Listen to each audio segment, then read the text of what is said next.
আসসালামু আলাইকুম এভরিওয়ান। ছেলেরা কেমন আছিস রে? ছেলেরা মেয়েরা? ওয়ালাইকুম আসসালাম। হ্যাঁ, আবার অনেকদিন পর চলে আসলাম একটা চ্যাপ্টার নিয়ে। এই চ্যাপ্টার থেকে 10 থেকে 12 নাম্বার আসবে। ঠিক আছে? 10 থেকে 12 নাম্বার, এবং এটা আমরা ধরে নিতে পারি যে ফিক্সড। এই নাম্বারটা কখনো মিস যায় না। ঠিক আছে? আমি যদি একটা মাত্র লেকচার নেই তাইলে তোমরা যত নাম্বার পাবা, আমি এখানে 3টা বা 5টা লেকচার নিব, তাও তত নাম্বারই পাবা। এটা আসলে চ্যাপ্টারটা এমনই, বুঝছো?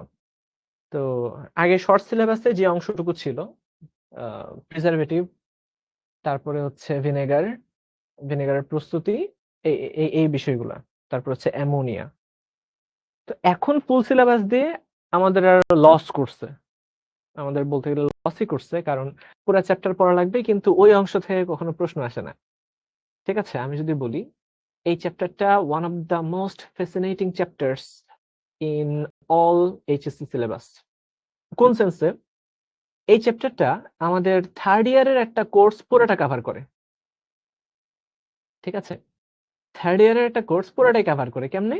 থার্ড ইয়ারে আমাদের একটা হাফ ক্রেডিটের কোর্স ছিল যেটার নাম কসমেটোলজি, বুঝছো? কসমেটোলজি, এবং ওই চ্যাপ্টারের পুরাটা জিনিস এই চ্যাপ্টারে আছে, মানে ওই কোর্সের। মানে আমরা বানানো শিখছি কিভাবে কসমেটিক্স বানাইতে হয়। কসমেটিক্স এর মধ্যে কি কি আছে আমি একটু লিখি, হ্যাঁ? তোমাদের খুব আগ্রহ পাবা এর উপরে। পুরা কসমেটোলজি চ্যাপ্টারটা আছে এখানে। যেমন কোল্ড ক্রিম। আচ্ছা, আমরা কখন ব্যবহার করি কোল্ড ক্রিম? শীতকালে, যেখানে একটু তেলের অ্যামাউন্টটা বেশি থাকবে, স্কিনের উপর একটা ওয়েলি লেয়ার তৈরি করবে, যাতে করে স্কিন থেকে হাইড্রেশনটা বের হইতে না পারে, মানে পানিটা যাতে বের হইতে না পারে, তাই না? এটা হচ্ছে কোল্ড ক্রিম, তাই তো? তারপরে কি? Vanishing cream. এটা আমরা কখন ব্যবহার করি? ভ্যানিশিং ক্রিমটা গ্রীষ্মকালে, মুখে দেওয়ার সাথে সাথে এটা ভ্যানিশ হয়ে যাবে। জাস্ট স্মুথ একটা টেক্সচার বজায় রাখার জন্য, স্কিন টোনটা বজায় রাখার জন্য আমরা এই ভ্যানিশিং ক্রিমটা ব্যবহার করি, তাই না? তারপরে কি? শ্যাম্পু। নানান ধরনের শ্যাম্পু আছে। কি কি শ্যাম্পু আছে? সালফেট যুক্ত শ্যাম্পু আছে। সালফেট যুক্ত শ্যাম্পু যেটা খুব বেশি পরিষ্কার করে, আবার অনেক সময় স্কিন চুলকে কি করে, খড়খড়া বানায় দেয়, তাই না? আবার কিছু আছে sulphate free shampoo. Sulphate free shampoo, ওইটা আবার অ্যামোনিয়া বেসড কিছু ক্লিনিং এজেন্ট ব্যবহার করে। ঠিক আছে, তারপরে কিছু আছে অ্যালোভেরা বেসড শ্যাম্পু, কিছু আছে আবার অ্যান্টি ড্যান্ড্রফ শ্যাম্পু, তারপরে, তাই না? অনেকগুলো আছে না? এটা। তারপরে আরো কি আছে? তারপর আছে হচ্ছে এই তো আফটার শেভ। আচ্ছা, সাবানের কথা তো বললামই না। সাবান, কয় ধরনের সাবান আছে? শক্ত সাবান আছে, নরম সাবান আছে, শেভিং ফোম আছে, এটাও এক ধরনের সাবান। এইগুলা এই চ্যাপ্টারে আছে, বুঝছো? তারপর আছে শ্যাম্পু বানানো। হ্যাঁ, শ্যাম্পু তো বললামই, শ্যাম্পু আছে, সাবান আছে, তারপর আফটার শেভ লোশন আছে, সবকিছু, বুঝছো? এইটা যেটা আমরা থার্ড ইয়ারে কসমেটোলজি কোর্সে শিখছিলাম, আমি দেখলাম যে পুরা জিনিসটা এখানে আছে, এই চ্যাপ্টারে আছে। কিন্তু ওইখান থেকে কিন্তু প্রশ্ন আসে না। প্রশ্ন আসে ওই কয়টা জায়গা থেকে। কোন জায়গা থেকে প্রশ্ন আসে? প্রশ্ন আসে রে ভাইয়া এইখান থেকে, প্রিজারভেটিভ। প্রিজারভেটিভ কি? কয়েকটা এক্সাম্পল, এরা কিভাবে কাজ করে। ঠিক আছে, প্রিজারভেটিভ কি, এটা কিভাবে কাজ করে, কয়েকটা এক্সাম্পল। ঠিক আছে।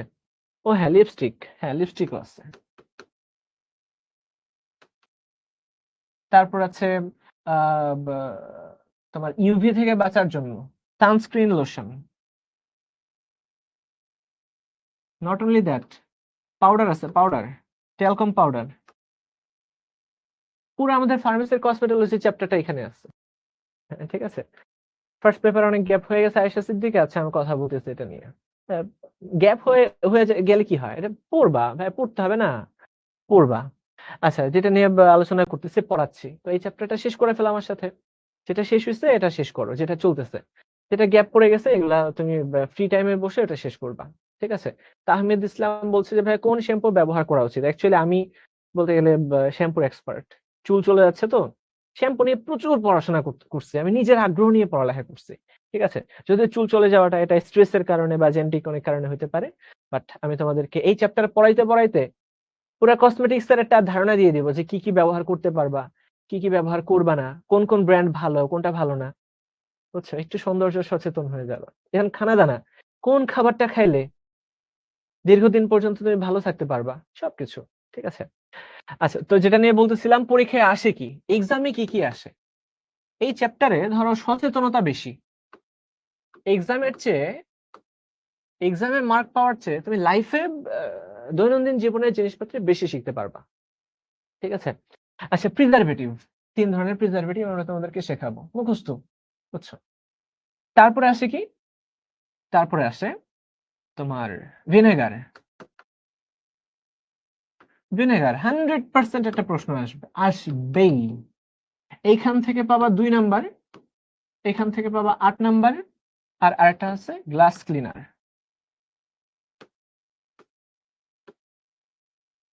এইখান থেকে আরো 2 নাম্বার পাবা। তো এই হলো 12 নাম্বার, এই 12 নাম্বারই আসে, এর বাইরে আসে না। তো এর বাইরে দেখো আমাদের সবই তো আছে, তাই না? এই চ্যাপ্টারে এই পোর্শনটুকু জাস্ট এক লেকচারের আলোচনার বিষয়, যেটা আমরা সেকেন্ড লেকচারে, থার্ড লেকচারে যে পড়াবো। সুতরাং প্রথম দুটো লেকচারে তুমি কিছু প্রিজারভেটিভ পাবা। এখানে মেইনলি আমি তোমাদের খানা দানা, খাদ্যাভ্যাস নিয়ে কথা বলবো। তুমি কিভাবে ঘুমাবা, কখন উঠবা, তোমার কি কি করা উচিত, যে কাজগুলো আমিও করি না। আমি করলে হয়তো আরো ভালো থাকতাম। যাই হোক, জীবনের চাপে অনেক সময় করা হয় না, বাট আস্তে আস্তে শুরু করতেছি।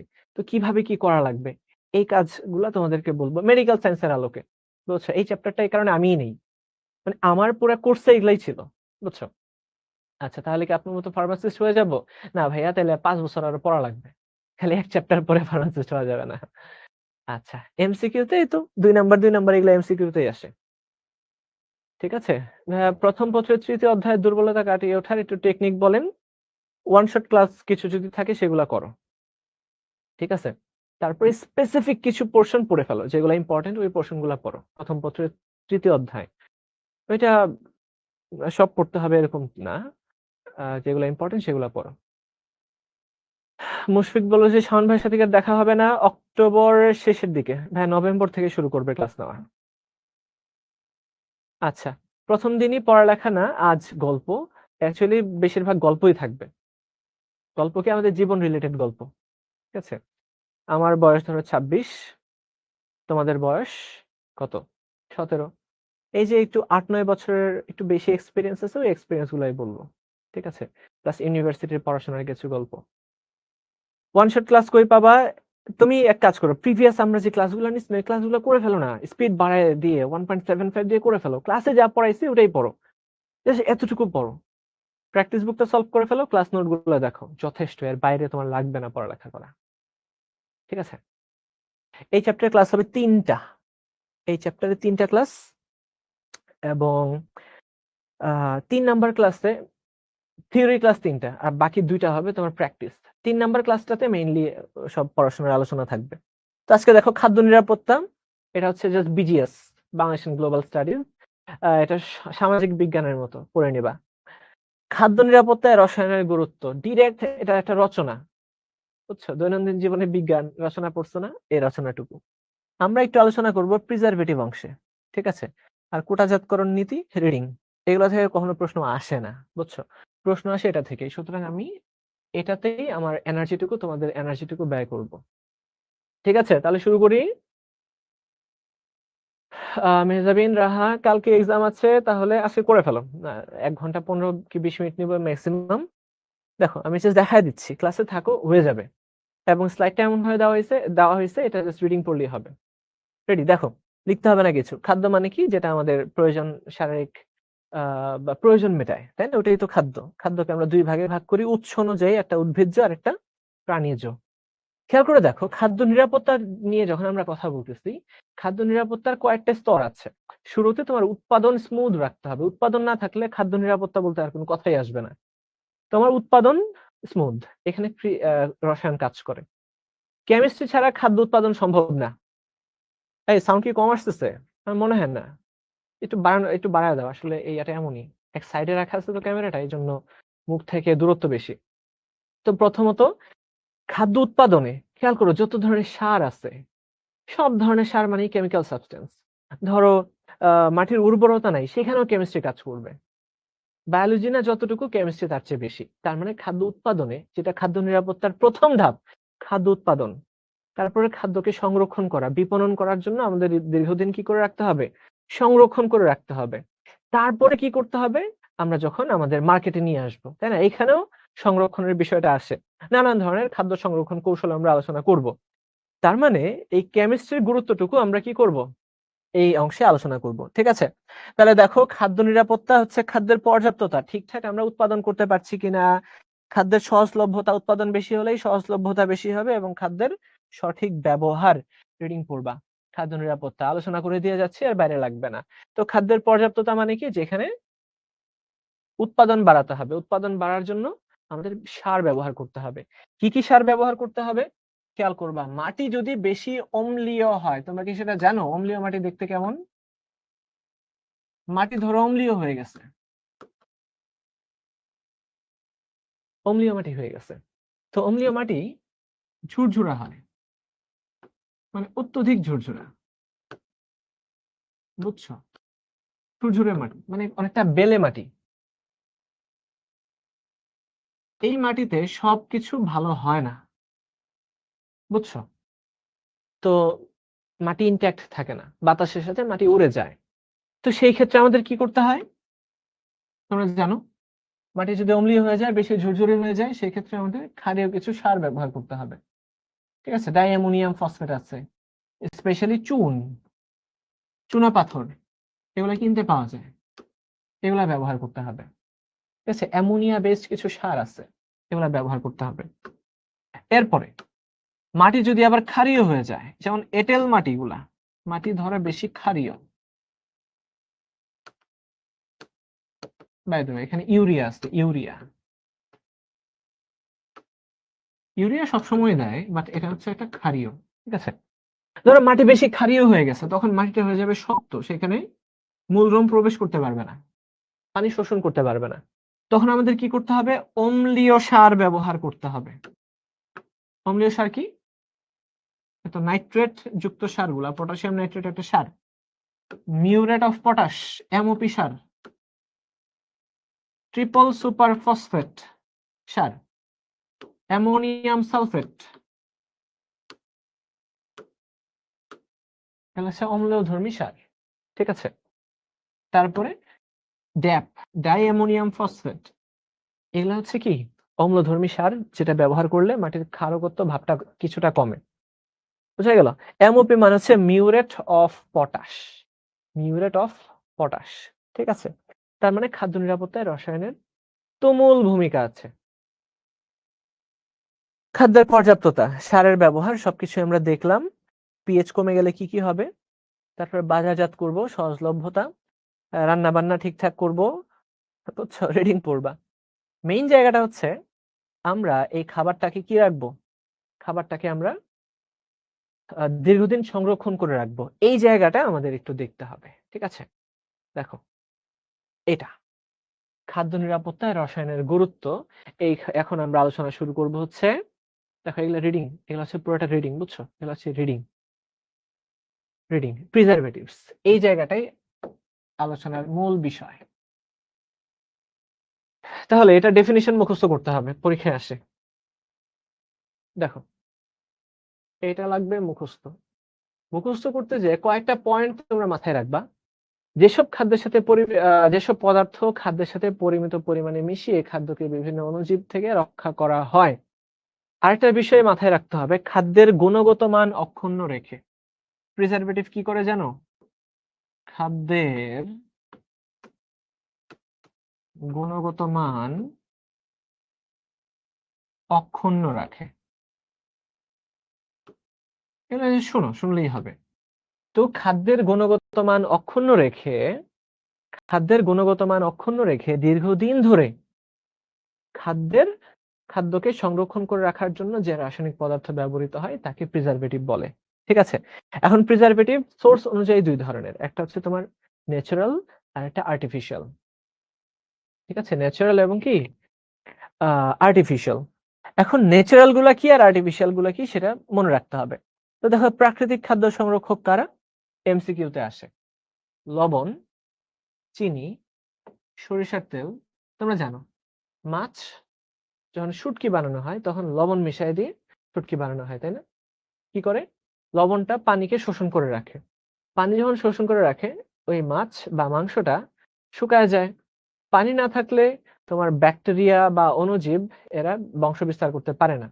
দীর্ঘদিন ধরে যদি এরা না থাকে তখন খাদ্যটা গুণগত মান অক্ষুণ্ণ থাকে খাদ্যের। তো চিনি, এটা সিরাপি যে তরলটা চিনির, স্পেশালি 60% চিনির 60% যে সলিউশনটা আছে এটা অ্যান্টিমাইক্রোবিয়াল প্রপার্টি যুক্ত। হ্যাঁ, এই থিওরি বেশি, এই চ্যাপ্টারে জাস্ট থিওরি বেশি, বুঝছো? যেই জায়গাগুলো আমি বলবো, দেখো এই চ্যাপ্টার যদি তুমি পড়তে শুরু করো তাইলে ওই যে 6 মাসের একটা কোর্স সবই পড়তে হবে। কিন্তু আমরা কি করি, পরীক্ষার জন্য ইম্পর্টেন্ট অংশটুকু বলে দেই। ঠিক আছে? এবং আমি যতটুকু বলবো ভাইয়া ঠিক ততটুকুই পড়বা। পড়ার কোনো শেষ নাই।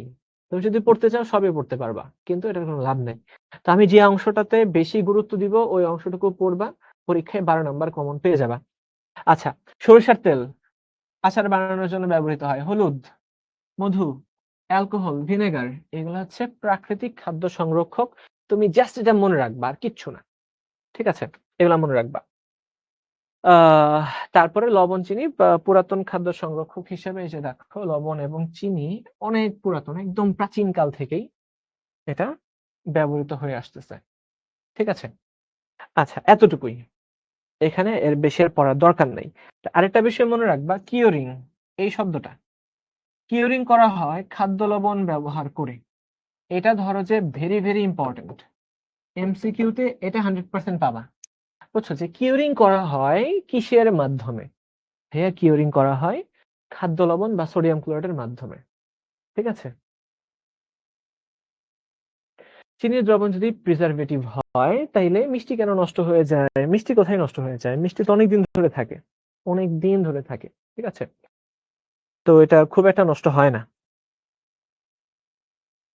বুঝা গেল? কিওরিং হচ্ছে সোডিয়াম ক্লোরাইড, জাস্ট এটা মনে রাখো, কিওরিং করা হয় সোডিয়াম ক্লোরাইড দিয়ে। আসবে।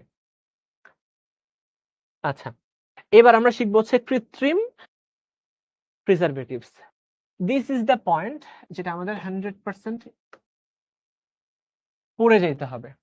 দেখো, কৃত্রিম কারা? যাদেরকে আমরা তৈরি করছি, ল্যাবে তৈরি করে আমরা খাদ্য সংরক্ষণ করার কাজে ব্যবহার করছি। এখন এই কৃত্রিম খাদ্য সংরক্ষক মেইনলি 3 ধরনের হয়ে থাকে। 3 ধরনের কি কি? দেখো, 3 ধরনের। এক হচ্ছে অ্যান্টিমাইক্রোবিয়াল এজেন্ট। অ্যান্টিমাইক্রোবিয়াল, তোমাদের বুঝতে হবে মাইক্রোব শব্দটার অর্থ কি। বলো, এটার অর্থ কি? মাইক্রোব।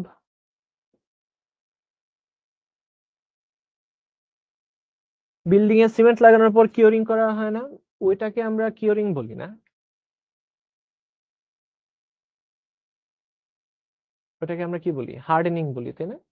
পানি দিলে তখন হাইড্রোজেন বন্ড ক্রিয়েট হয় সিমেন্টের মধ্যে, তখন ওই অংশটুকু জমাট বেঁধে হার্ড হয়ে যায় অংশটা। হ্যাঁ, এই তো অণুজীব। মাইক্রোব অর্থ হচ্ছে অণুজীব বা মাইক্রো অর্গানিজম। তো এরা কারা কারা আছে দেখো, সবচেয়ে বেশি ক্ষতি যে করে থাকে সে হচ্ছে ব্যাকটেরিয়া। এখানে আমাদের উপকারী ব্যাকটেরিয়া আছে, ব্যাকটেরিয়া। আর এটা হচ্ছে তোমার ফাঙ্গাস।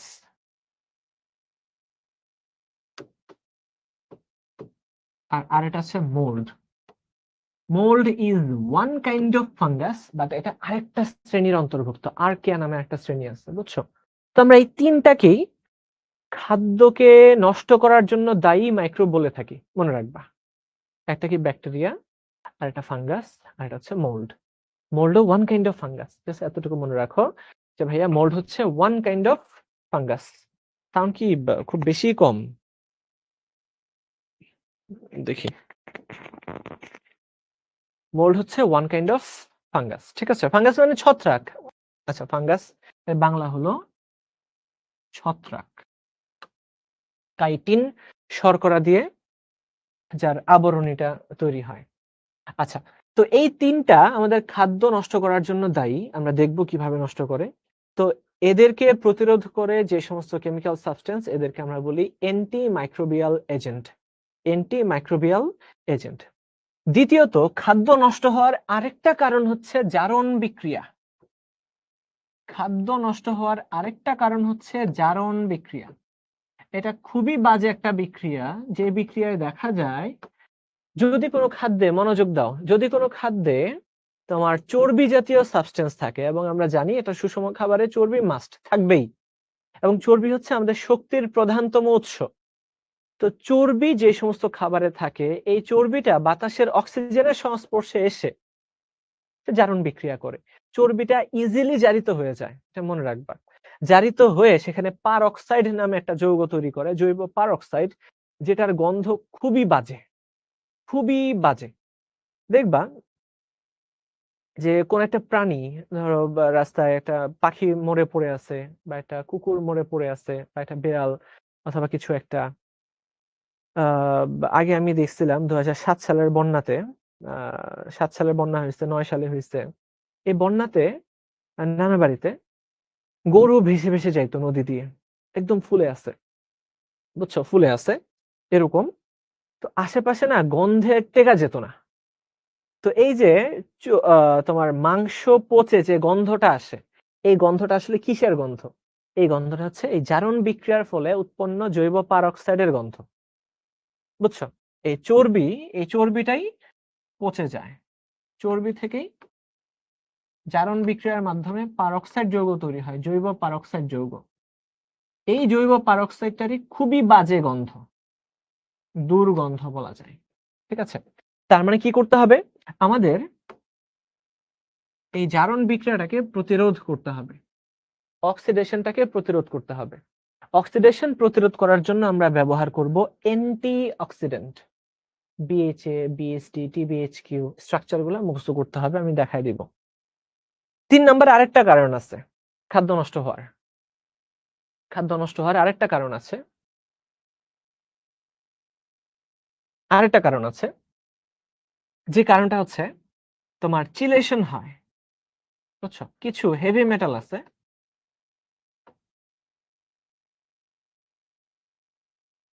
যেমন ধরো mercury, mercury, arsenic, nickel, cadmium, তারপরে আছে অ্যালুমিনিয়াম, অ্যালুমিনিয়াম ইত্যাদি, ইত্যাদি কিছু মেটাল আছে, মেটাল আয়ন আছে, যে আয়নগুলো থাকলে এরা প্রোটিনের সাথে বিক্রিয়া করে, এরা প্রোটিনের সাথে যুক্ত হয়ে না প্রোটিনটাকে ভাইয়া নষ্ট করে ফেলে। হ্যাঁ, কোবাল্ট আছে, কোবাল্ট 3+, কপার,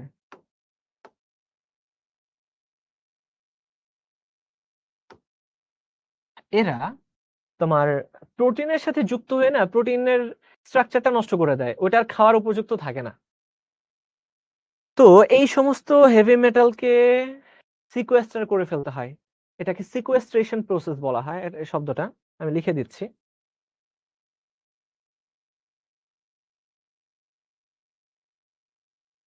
এদেরকে সিকোয়েস্টার করতে হবে, এই শব্দটা পাবা বইয়ের মধ্যেই পাবা। সিকোয়েস্টার করা মানে হচ্ছে কি, এদেরকে মানে নিষ্কাশন করে আলাদা করে নিয়ে যাব। এটা করার জন্য আরেক ধরনের সাবস্টেন্স আমরা ব্যবহার করি, যেটা হচ্ছে কিলেটিং এজেন্ট। এবং তোমাদেরকে প্রথম পত্রের 3য় অধ্যায়ে আমরা পড়াইছিলাম কিছু কিছু লিগ্যান্ড আছে যারা কিলেটিং এজেন্ট হিসেবে কাজ করতে পারে, যাদের তোমার লোন পেয়ার একাধিক থাকে, তাই না? একের অধিক যারা লোন পেয়ার দান করতে পারে এদেরকে আমরা কিলেটিং এজেন্ট বলতাম। তো এই কিছু এজেন্ট আমরা ব্যবহার করতে পারি খাদ্য সংরক্ষণ করে রাখার জন্য, ঠিক আছে?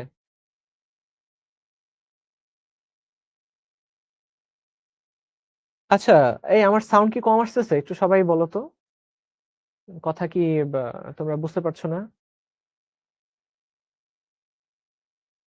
বলো তো।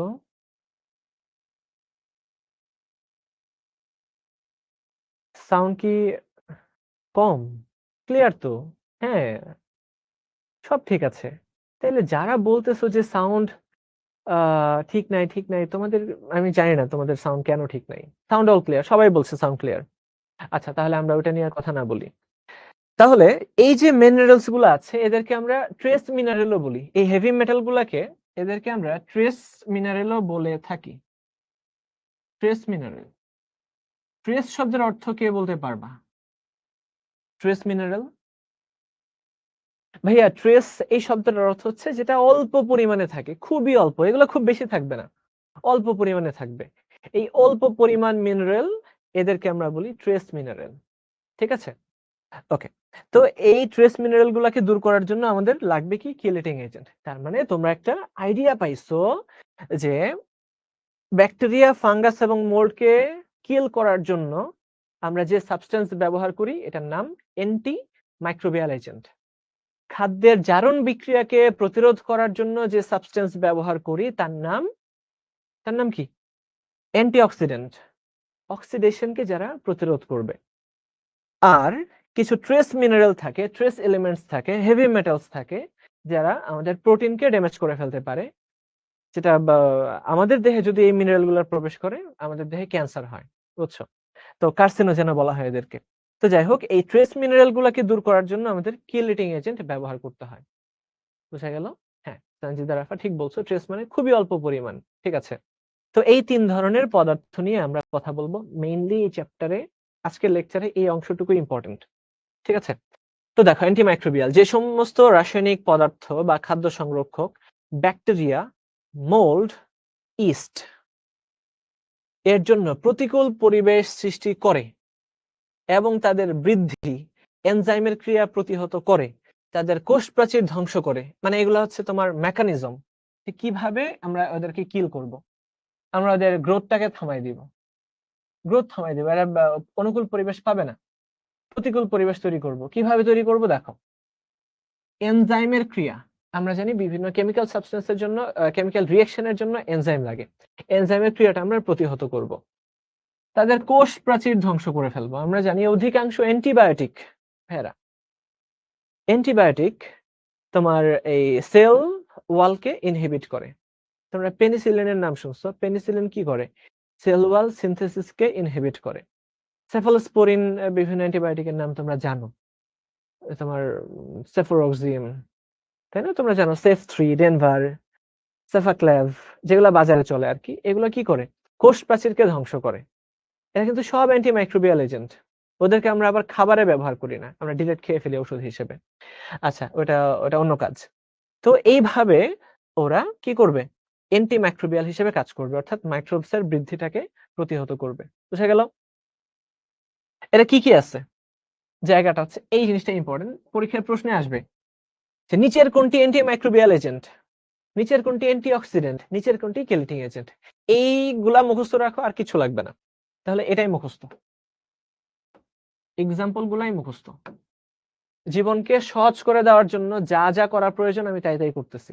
আচ্ছা, এই চ্যাপ্টার তুমি পুরোটা পড়তে যাবা, পাগল হয়ে যাবা। আচ্ছা, সোডিয়াম বেনজোয়েট এবং বেনজোইক অ্যাসিড স্ট্রাকচার তুমি জানো। বেনজোইক অ্যাসিড কিছুদিন আগে অর্গানিক কেমিস্ট্রি শেষ করে আসছো। Potassium sorbate, sodium sorbate, calcium sorbate. তাহলে স্ট্রাকচার গুলো আমি দেখাই, কি আছে এখানে? আচ্ছা, আমি দেখাই। দেখো, বেনজোইক অ্যাসিড, বেনজেনের উপরে COOH, বেনজোইক অ্যাসিড। এই হাইড্রোজেনের জায়গাতে যদি সোডিয়াম থাকে এটাকে আমরা বলি সোডিয়াম বেনজোয়েট, পটাশিয়াম থাকলে পটাশিয়াম বেনজোয়েট, ক্যালসিয়াম থাকলে ক্যালসিয়াম বেনজোয়েট। সবগুলাই কাজ করে। ঠিক আছে, শুধু স্লাইড পড়বা, এটার জন্য I wouldn't suggest the book. বইটা তোমার পড়ার দরকার নেই, কারণ জীবনে অনেক গুরুত্বপূর্ণ কাজ আছে। এই চ্যাপ্টার পড়ার মতো অর্থহীন সময় মনে হয় না তোমাদের আছে, এটা আমি ড্যাম শিওর। ইভেন আমারও ছিল না। তারপর চলো সর্বিক অ্যাসিডটা দেখি। সর্বিক অ্যাসিড, সর্বিক অ্যাসিড হচ্ছে 6 কার্বন বিশিষ্ট অ্যাসিড যেখানে একান্তর দ্বিবন্ধন থাকে। এইভাবে মনে রাখবা, 6 কার্বন বিশিষ্ট অ্যাসিড যেখানে একান্তর দ্বিবন্ধন থাকে। 1 2 3 4 5। COOH এইটার নামই হচ্ছে সরবিক অ্যাসিড। তো হাইড্রোজেনের জায়গাতে তুমি যদি সোডিয়াম বসাও তাহলে এটা হবে সোডিয়াম সরবেট, পটাশিয়াম বসালে পটাশিয়াম সরবেট, ক্যালসিয়াম বসালে ক্যালসিয়াম সরবেট। ঠিক আছে? আচ্ছা, হ্যাঁ, বেনজিনের একান্তর দ্বিবন্ধন থাকে, বাট এটাকে আমরা বলি 360 ডিগ্রি রেজোনেন্স, তাই না? যার জন্য আমরা গোল করে আঁকি এটাকে। আচ্ছা, সরবিক অ্যাসিড বুঝলাম। তারপরে দেখো সাইট্রিক অ্যাসিড এবং সাইট্রেট লবণ C6H8O7, স্ট্রাকচার প্রয়োজন নেই। নাইট্রেট এবং নাইট্রাইট লবণ মুখস্থ। এরপর সালফাইট এবং sulphur dioxide gas, acetic acid. এই জিনিসটা মনে রাখবা, এটা ন্যাচারাল এবং আর্টিফিশিয়াল দুইটাই হইতে পারে। ভিনেগারটা আমরা ন্যাচারালিও পাইতে পারি, আবার আর্টিফিশিয়ালও তৈরি করতে পারি। এই জিনিসটা কিন্তু দুই জায়গাতেই চলে আসতেছে, বুঝছো কিনা? এমসিকিউতে যদি আসে নিচের কোনটি প্রাকৃতিক এবং কৃত্রিম দুই ধরনের খাদ্য সংরক্ষক, অ্যান্সার হবে ইথানোয়িক অ্যাসিড বা অ্যাসিটিক অ্যাসিড। আচ্ছা, সরবিক অ্যাসিড গেল। তারপরে এই সকল প্রিজারভেটিভস বা এদের জলীয় দ্রবণ মৃদু অ্যাসিড। তাই এদের জলীয় দ্রবণে কি হয়, এই পিএইচ এর মানটা 3 থেকে 4.5 মধ্যে থাকে। এই অম্লীয় দ্রবণের কারণেই অণুজীবগুলা জন্মাতে পারে না বা বংশ বিস্তার করতে পারে না। তার মানে অ্যান্টিমাইক্রোবিয়াল এজেন্টগুলা কিভাবে কাজ করে? মেইনলি পিএইচটাকে কমায় দেয়। পিএইচ কমায় দিলেই এনজাইমগুলো আর কাজ করতে পারে না। অনেক সময় তাদের বহিস্থ যে কোষ প্রাচীর আছে সেটা নষ্ট হয়ে যায়। ঠিক আছে? এইভাবে এরা কাজ করে। তো পরীক্ষায় যদি আসে পারা যাবে? মিস তানজিলা, কেএমএস কোথায়? কেএমএস আমি তো কেএমএস কোথাও লিখি নাই। আমি জানি না কেএমএস বলতে তুমি কি বোঝাচ্ছ। এবার আমাকে বলো এটা বুঝতে পারছো কিনা। Yes, clear. এতটুকু ভালো করে জানা লাগবে। ঠিক আছে? এরপরে আমি একটা চার্ট দিব, চার্টটাও কয়েকটা জিনিস দাগাই দিতে হবে, এটুটা পরে। এবার দেখো অ্যান্টিঅক্সিডেন্ট। তো আমরা কি বললাম? খাদ্যদ্রব্যের তেল চর্বিকে জারণ প্রক্রিয়া থেকে রক্ষা করার জন্য, মনোযোগ, যে সমস্ত রাসায়নিক পদার্থ ব্যবহার করা হয় তাদেরকে আমরা অ্যান্টিঅক্সিডেন্ট সাবস্টেন্স বলে থাকি। ঠিক আছে? তো অ্যান্টিঅক্সিডেন্ট খাদ্যকে কালো দাগ সৃষ্টি হতে রক্ষা করে। তো অক্সিডেশন হয়ে গেলে খাবারটা একটু কালচে হয়ে যেতে পারে, নষ্ট হয়ে যেতে পারে, দুর্গন্ধযুক্ত হয়ে যেতে পারে। তো এটা থেকে রক্ষা করে। তো কি কি এক্সাম্পল আছে? Butylated hydroxy anisole, structure must engineering এ যারা পরীক্ষা দিতে চাও। BHT, butylated hydroxy toluene. TBHQ, tertiary butylated hydroquinone. আর এটা হচ্ছে প্রোপাইল গ্যালেট। স্ট্রাকচারগুলো খুব জরুরি। ঠিক আছে? খুবই জরুরি। এবার খেয়াল করো, অ্যান্টিঅক্সিডেন্ট গুলা দুই ধরনের হয়ে থাকে। একটা হচ্ছে প্রাকৃতিক অ্যান্টিঅক্সিডেন্ট, যেটা আমরা খাই, ডিরেক্ট আমরা খাদ্য হিসেবে গ্রহণ করি। তোমরা কেউ কি বলতে পারবা প্রাকৃতিক অ্যান্টিঅক্সিডেন্ট গুলা কি কি? কিছু নোট করবো নাকি বই থেকে পড়লেই হবে? স্ট্রাকচার গুলা তোমরা লিখে রাখো, যেহেতু ক্লাস করতে বসছো লিখতে তো হবেই কিছু, তাই না? এগুলো লিখো, আর বাকিটুক স্লাইড থেকে পড়বা, বই খোলার দরকারও নাই। ঠিক আছে? অ্যান্টিঅক্সিডেন্ট প্রাকৃতিক, লেমন, হ্যাঁ লেবু, যেটা আমরা খাদ্য হিসেবে খাই, যেটা আমরা খাদ্য হিসেবে ব্যবহার করি, যেমন vitamin A, vitamin C, vitamin E, খুবই পাওয়ারফুল অ্যান্টিঅক্সিডেন্ট। ঠিক আছে? খুবই পাওয়ারফুল অ্যান্টিঅক্সিডেন্ট। এই খাবারগুলো যারা নিয়মিত বেশি বেশি খায় তাদের শরীর ভালো থাকে, বুঝছো? এবং তাদের এজিংটা ধীরে সুস্থে হয়। দেখবা যে অনেকের চামড়া কুঁচকে যাচ্ছে, মানে তাকে দেখলেই মনে হয় যে সে অনেকটুকু কেন যেন একটু বয়স্ক বয়স্ক লাগছে। এজিং এর ইয়েগুলা কি, যে সিমটমস গুলা কি? যখন পরিশ্রম করতে যায় দুর্বল হয়ে যায়, একটু চামড়া বাহ্যিক ভাবে দেখলে বোঝা যাবে যে একটু চামড়াটা কুঁচকে যাচ্ছে। ঠিক আছে? চোখের নিচে দাগ পড়ে যাচ্ছে, এই বিষয়গুলাকে আমরা বলি যে এজিং এর কিছু সিম্পটমস। বুঝছো? তো এই এজিংটা ধীরে হয়, একটু ধীরে সুস্থে হয়। বুঝছো? খুব দ্রুত এজিং হয় না। এই খাবারগুলা খাইলে। আমাদের বডিতে, নিজেদের বডিতেই কিছু অ্যান্টিঅক্সিডেন্ট আছে। সেই অ্যান্টিঅক্সিডেন্ট গুলো হচ্ছে, তোমরা জানো কিনা, গ্লুটাথায়োন। গ্লুটাথায়োন। এটা হচ্ছে বডির ন্যাচারাল ডিফেন্স মেকানিজমেরই একটা অংশ। বুঝছো? যখন কোনো ক্ষয়কারী সাবস্টেন্স তৈরি হয়, যেহেতু বডিতে প্রতি সেকেন্ডেই লক্ষ লক্ষ বিক্রিয়া হইতেছে, প্রত্যেকটা বিক্রিয়া থেকে কিছু না কিছু অক্সিডেটিভ পদার্থ তৈরি হতে পারে, যেগুলা ক্ষয় করে বডির। বুঝছো?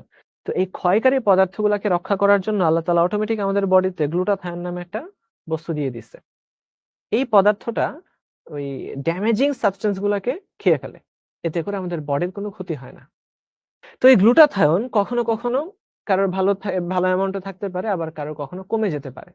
কিছু কিছু ঔষধ আছে যেগুলো গ্লুটাথায়োনের অ্যামাউন্ট কমায় দেয়। আবার সবচেয়ে বেশি যে জিনিসটা ড্যামেজ করে গ্লুটাথায়োনের অ্যামাউন্টকে, সেটা হচ্ছে অপর্যাপ্ত ঘুম।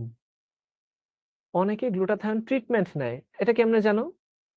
কোরিয়ানরা স্পেশালি গ্লুটাথায়োনের থেরাপি, গ্লুটাথায়োন সাপ্লিমেন্ট খায়। বুঝছো? যদিও এটা প্রয়োজন নেই, বডিতে অটোমেটিকই তৈরি হয়। আচ্ছা, বইতে নোট করতেছো, ঠিক আছে, সমস্যা নেই, করতে থাকো। তো গ্লুটাথায়োন কি কি কারণে কমে যেতে পারে? এক নাম্বার হচ্ছে কিছু ওষুধ আছে যেগুলো গ্লুটাথায়োনকে কমায় দেয়। বুঝছো? স্পেশালি তোমার আমরা নাপা তো একদম মুরগি মুরগির মতো খাই, তাই না? বেশি খেয়ে ফেললে এই গ্লুটাথায়োন কমে যেতে পারে। বুঝছো?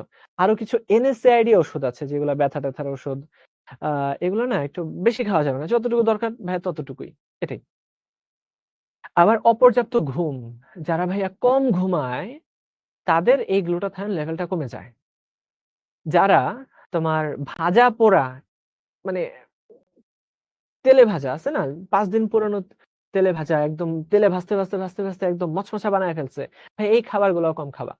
এগুলা খাইলেও গ্লুটাথায়োন লেভেল কমে যায় আমাদের বডিতে। তখন দেখবা যে আস্তে আস্তে সে একটু মোটা হয়ে যাচ্ছে। তারপর হচ্ছে আম তার বডিতে কিছু ছাপ পড়ে যাচ্ছে, অটোমেটিক ছাপ পড়ে যাবে দেখবা। ঠিক আছে? যারা বেশি ঘুমায় ওটা আরেকটা প্রবলেম হইতে পারে।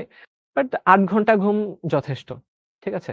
আমার মনে হয় না এই যুগে কেউ ৮ ঘন্টার বেশি ঘুমাইতে পারে। আমার তো মনে হয় না যে আমি ৫-৬ ঘন্টার বেশি ঘুমাইতে পারি সারাদিনে। মানে কাজের এত প্রেশার থাকে, সবকিছু মিলায়ে পারা যায় না।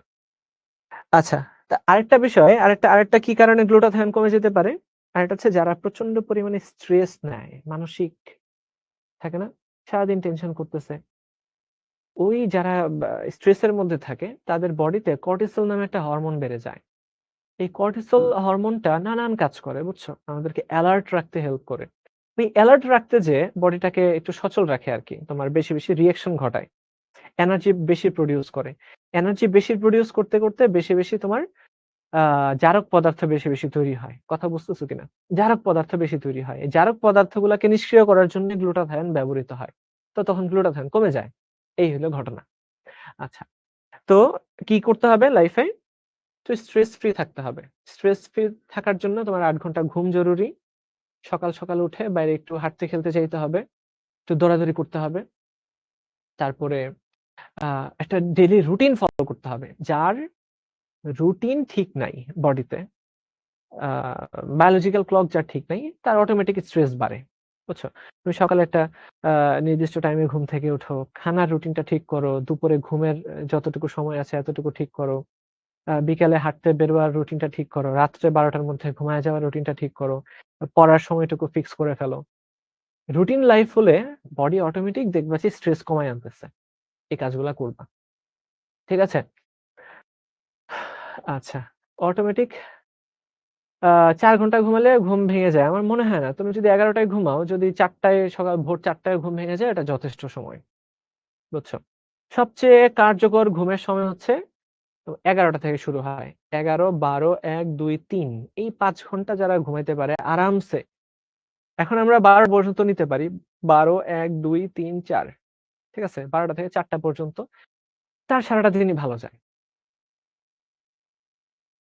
ঠিক আছে? আচ্ছা, এই গেল। একজন বিটা ক্যারোটিনের নাম বলতেছিল। বিটা ক্যারোটিন আসলে এই ভিটামিন এটাই। বিটা ক্যারোটিন ভেঙেই ভিটামিন এ তৈরি হয়। ঠিক আছে? এতটুকু, এগুলো এদেরকে আমরা বলি প্রাকৃতিক অ্যান্টিঅক্সিডেন্ট। আচ্ছা। আর কিছু আছে রাসায়নিক অ্যান্টিঅক্সিডেন্ট, এগুলো আমরা ডিরেক্ট খাই না। আমরা তখন ইয়ে করি, খাবারে মিশাই দেই যাতে খাবারটা নষ্ট না হয়। আচ্ছা, আরেকজন কি যেন বলতেছিলা, সাপ্লিমেন্ট নেওয়া চাইতে পারি কিনা? মাঝে, মাঝে খুব ভালো প্রশ্ন করো তোমরা। যে ভাইয়া এই গ্লুটাথায়ন আমরা সাপ্লিমেন্ট নিতে পারি কিনা? এই অ্যান্টিঅক্সিডেন্ট গুলো আমরা সাপ্লিমেন্ট মানে বাহির থেকে ওষুধ হিসেবে আমরা খাইতে পারি কিনা? হ্যাঁ, পারো। অবশ্যই পারো। তোমার ভিটামিন এ, সি, ই এগুলোর আলাদা সাপ্লিমেন্ট থাকে। ঠিক আছে? আ এটা নিতে পারো। আর গ্লুটাথায়নটা এখনই প্রয়োজন নাই। তুমি যদি মানে আ তারকা হইতে না চাও, দরকার নাই। ঠিক আছে? গ্লুটাথায়ন একটা ট্যাবলেটই ধরো ৳৫০০-৭০০ লাগতে পারে। দরকার কি? আরেকটা তোমাদেরকে ভালো ইয়ে দেই, সাজেশন দেই। গরুর চামড়া, আচ্ছা এটা যদিও আমরা কেউ খাই না, বাট এটার রেসিপি আছে। বুঝছো? গরুর চামড়ার মধ্যে গরুর চামড়ার মধ্যে তোমার ইয়ে থাকে, কোলাজেন থাকে।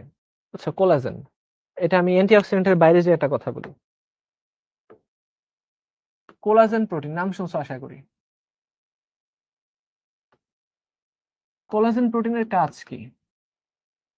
আমরা জানি আমাদের স্কিন টোন, এই যে চামড়া কতটুকু টোন্ড, তোমরা বুঝো তো টোন মানে কি? কতটুকু টান, কতটুকু মিরর ফেস কথা আসে না? এই যে একদম স্মুথ চামড়া যাদের, ওদেরকে আমরা বলি যে মিরর স্কিন বা হচ্ছে টোন্ড স্কিন। তো টোন্ড স্কিনের জন্য এই কোলাজেন প্রোটিনটা লাগে। বুঝছো? এই প্রোটিনটা খুব জরুরি। তো কেউ সাপ্লিমেন্ট হিসেবে নিতে পারো, অথবা আমাদের খাবারের কিছু, কিছু পোরশনে এই কোলাজেনটা বেশ ভালো অ্যামাউন্টে থাকে। যেমন গরুর বটের মধ্যে থাকে। বুঝছো? তারপর হচ্ছে উম তারপর হচ্ছে আ কি যেন? হ্যাঁ, কে যেন বলতেছিল যে, "ভাইয়া পুরা বুড়ি হয়ে যাবো তাও খাবো না।" চামড়া আমিও কখনো খাই নাই। ট্রাস্ট মি, আমিও কখনো খাই নাই। বাট একজন আ নিউট্রিশনিস্ট আছে বাংলাদেশে। খুবই বিখ্যাত একজন নিউট্রিশনিস্ট, প্রিন্স মোহাম্মদ সজল ভাই আমাদের ঢাকা ইউনিভার্সিটিতে ছিল। উনি না মাঝখানে টানা আ লিখছিল এই চামড়ার রেসিপি নিয়ে। বুঝছো? ওটাও নাকি গরুর বটের মতোই খাইতে। আচ্ছা। তারপরে বা গরুর ঠ্যাং, গরুর লেগের মধ্যে কি থাকে? নরমালি মাংসের মধ্যে কোলাজেন থাকে, বাট কিছু, কিছু পোরশন এ কোলাজেনটা বেশি থাকে। চুল পেকে যাচ্ছে, কিছু টিপস দেন। চুল পেকে গেলে তো আরো সুন্দর দেখায়, আমি যা মনে করি। আচ্ছা, ওইটাও স্ট্রেস এর কারণেই হয়, বুঝছো? ঘুম কম হইলে, অক্সিডেটিভ স্ট্রেস বেশি থাকলে এটা হয়। আচ্ছা, আমি অনেকক্ষণ ধরে অক্সিডেটিভ স্ট্রেস এর কথা বলতেছি। বিষয়টা বুঝাই। দেখো, আমরা তো জানি আমাদের বডিতে প্রতি মুহূর্তে লক্ষ, লক্ষ বিক্রিয়া হইতেছে, তাই না? এটাকে আমরা বলি মেটাবলিজম। আমাদের বডিতে যত বিক্রিয়া হয়, সব বিক্রিয়াকে আমরা এক কথায় বলি মেটাবলিজম। এই মেটাবলিজমকে আমরা ২ ভাগে ভাগ করি। কিছু আছে তোমার অ্যানাবলিজম বা কিছু আছে অ্যানাবলিক রিঅ্যাকশন, কিছু আছে ক্যাটাবলিক রিঅ্যাকশন, তাই না? পড়ছো তো নাকি? ক্যাটাবলিক রিঅ্যাকশন, অ্যানাবলিক রিঅ্যাকশন এবং ক্যাটাবলিক রিঅ্যাকশন। ক্যাটাবলিক রিঅ্যাকশন মানে ধরো যে গ্লাইকোজেন ভেঙে, ভেঙে গ্লুকোজ হইতেছে। গ্লুকোজ ভেঙে এনার্জি তৈরি করতেছে। অর্থাৎ ভেঙে ফেলাকে বলা হয় তোমার ক্যাটাবলিক রিঅ্যাকশন। ঠিক আছে? একজন বলতেছে, "ভাই আমি এসএসসি 26 ব্যাচ।" ভাই তুমি এখানে কি করছো এই ক্লাসে? আর কিছু আছে অ্যানাবলিক, যেটা হচ্ছে ক্ষুদ্র, ক্ষুদ্র পোরশনটুকু একসাথে মিলে বড় কিছু একটা তৈরি হয়। যেমন ধরো যে অনেকগুলা গ্লুকোজ একসাথে মিলে গ্লাইকোজেন তৈরি করল। অথবা ধরো যে অ্যামিনো অ্যাসিড গুলা মিলে প্রোটিন তৈরি করলো। এগুলাকে আমরা বলি অ্যানাবলিক রিঅ্যাকশন। আর ক্যাটাবলিক রিঅ্যাকশন আমরা খাচ্ছি, এনার্জি তৈরি করতেছি। তারপর আমরা প্রয়োজনে চর্বি ভেঙে গ্লুকোজ তৈরি করে। আ এই গ্লুকোজ ভেঙে এনার্জি তৈরি করে। অ্যামিনো অ্যাসিড থেকে তোমার এনার্জি তৈরি হয়। এ চর্বি থেকে এনার্জি তৈরি হয়। অর্থাৎ ভেঙে ফেলার রিঅ্যাকশন গুলোকে আমরা ক্যাটাবলিক রিঅ্যাকশন বলি। যদি হিসেব করা হয়, মিলিয়নস অফ রিঅ্যাকশন হয় প্রতি সেকেন্ডে। বুঝছো? তো এই রিঅ্যাকশন গুলা যখন হইতে থাকে, এই রিঅ্যাকশন গুলোর একটা বাই প্রোডাক্ট হচ্ছে রিঅ্যাকটিভ অক্সিজেন স্পিসিস। এরা হচ্ছে পারঅক্সাইড যৌগ। পারঅক্সাইড যৌগ অথবা অক্সিজেন ফ্রি রেডিক্যাল। অক্সিজেন মুক্তমূলক, এগুলো তৈরি হয়ে যেতে পারে অক্সিজেন মুক্তমূলক, বুঝছো? পারঅক্সাইড বা অক্সিজেন মুক্তমূলক এই জাতীয় কিছু সাবস্টেন্স আমাদের বডিতে তৈরি হয়, এবং এই সাবস্টেন্স গুলাই কি করে জানো? প্রচন্ড বেগে বিক্রিয়া করে করে আমাদের ডিএনএ ড্যামেজ করে দেয়, আমাদের প্রোটিন নষ্ট করে দেয়, তারপর হচ্ছে স্ট্রাকচারাল যত আইটেম গুলো আছে এগুলো নষ্ট করে ফেলে। নষ্ট করে ফেললে তখনই না আমাদের বডির মধ্যে ক্ষয় হতে থাকে।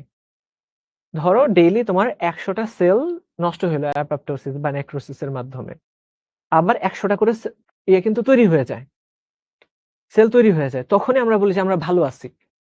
কিন্তু ধরো আমাদের বডি ডেইলি তৈরি করতে পারে 100টা, কিন্তু এই অক্সিজেন স্পেসিস গুলা ডেইলি 500টা ভেঙে ফেলতেছে সেল, তাহলে কি 400টা ক্ষতি হয়ে গেল না? ক্ষতি হয়ে গেল, ক্ষয় হয়ে গেল। তো এই ক্ষয়ের কারণেই আসলে এজিং হয়, বুঝছো? সে ফিজিক্যালি দুর্বল হয়ে যায়, দেখবা বুড়া হয়ে গেলে কি হয়, আস্তে আস্তে চামড়া ঝুলে যায় না, আর মাসল থাকে না। কেন হয়? এই ড্যামেজের কারণে হয়, বুঝছো? তো এই ড্যামেজ কমাইতে হবে, তার জন্যই অ্যান্টিঅক্সিডেন্ট খাবারগুলা খাওয়া জরুরি, বুঝছো? প্রতিদিন ভিটামিন সি খেতে হবে, ভিটামিন সি মাস্ট প্রতিদিন, বুঝছো? লেবুতে খুব বেশি পরিমাণে পাওয়া যায় আমি বলবো না, তবে আমলকি ভালো। চাইলে তোমরা বাজার থেকে সাপ্লিমেন্টও কিনে খাইতে পারো, সলিউশন আকারে পাওয়া যায়। আমলকি খাইতে পারো, টক জাতীয় খাবার খাইতে পারো, রঙিন শাকসবজি ফলমূল খেতে পারো, এগুলোর মধ্যে ভালো ভিটামিন এ এবং সি আছে, বুঝছো? আর ভিটামিন ই ক্যাপসুল আলাদা করে পাওয়াও যায়। তো এগুলা মাস্ট, এগুলা খেতে হবে, প্রত্যেকের বাসায় এগুলা থাকতে হবে, ঠিক আছে? তো নিজেকে ভালো রাখার জন্য এগুলো আছে কিছু ন্যাচারাল অ্যান্টিঅক্সিডেন্ট। ক্লিয়ার সবাই?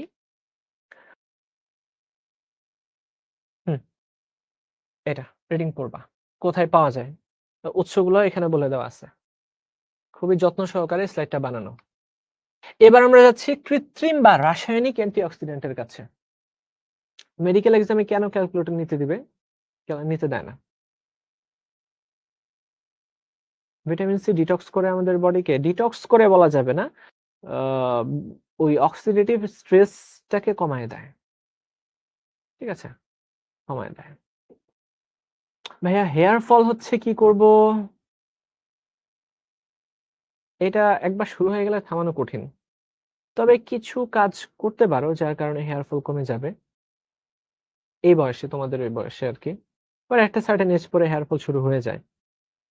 যদি অনেক বেশি হেয়ার ফল হয়, প্রথম যে কাজ, যাদের হেয়ার ফল হয়, আমি শুরুতেই কিন্তু বলছি আজকের ক্লাসে আমি এক্সপিরিয়েন্স বেশি শেয়ার করব। এগুলো পড়ানো অল্প পড়া, আধা ঘন্টা পড়ালে পড়া শেষ হয়ে যাবে, ক্লাস 1.5 ঘন্টা। আচ্ছা, হেয়ার ফলের জন্য আমি যেটা বলি, 10 মিনিট টাইম নিচ্ছি হ্যাঁ তোমাদের থেকে। খুবই ইন্টারেস্টিং একটা চ্যাপ্টার আসলে, কারণ শেখা যায় অনেক কিছু, বুঝছো? শেখা যায় অনেক কিছু। হেয়ার ফল,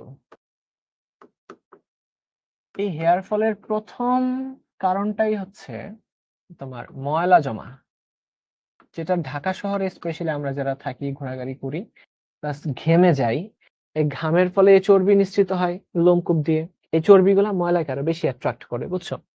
তো ময়লা জমে গেলে ওই জায়গাতে খুশকি বেশি হবে, নানান ধরনের ফাঙ্গাস জন্মাবে বেশি, বুঝছো? তখনই না হেয়ার ফলটা শুরু হয়। তো যেটা করতে হবে, এই ময়লা জমতে দেওয়া যাবে না। প্রতিদিন ধরো, আমরা অনেক ক্ষেত্রে বলি যে ডেইলি শ্যাম্পু করতে হবে। হ্যাঁ, ডেইলি শ্যাম্পু করা জরুরি। কোন সেন্সে দেখো, সালফেট ফ্রি শ্যাম্পু বাজারে পাওয়া যায়,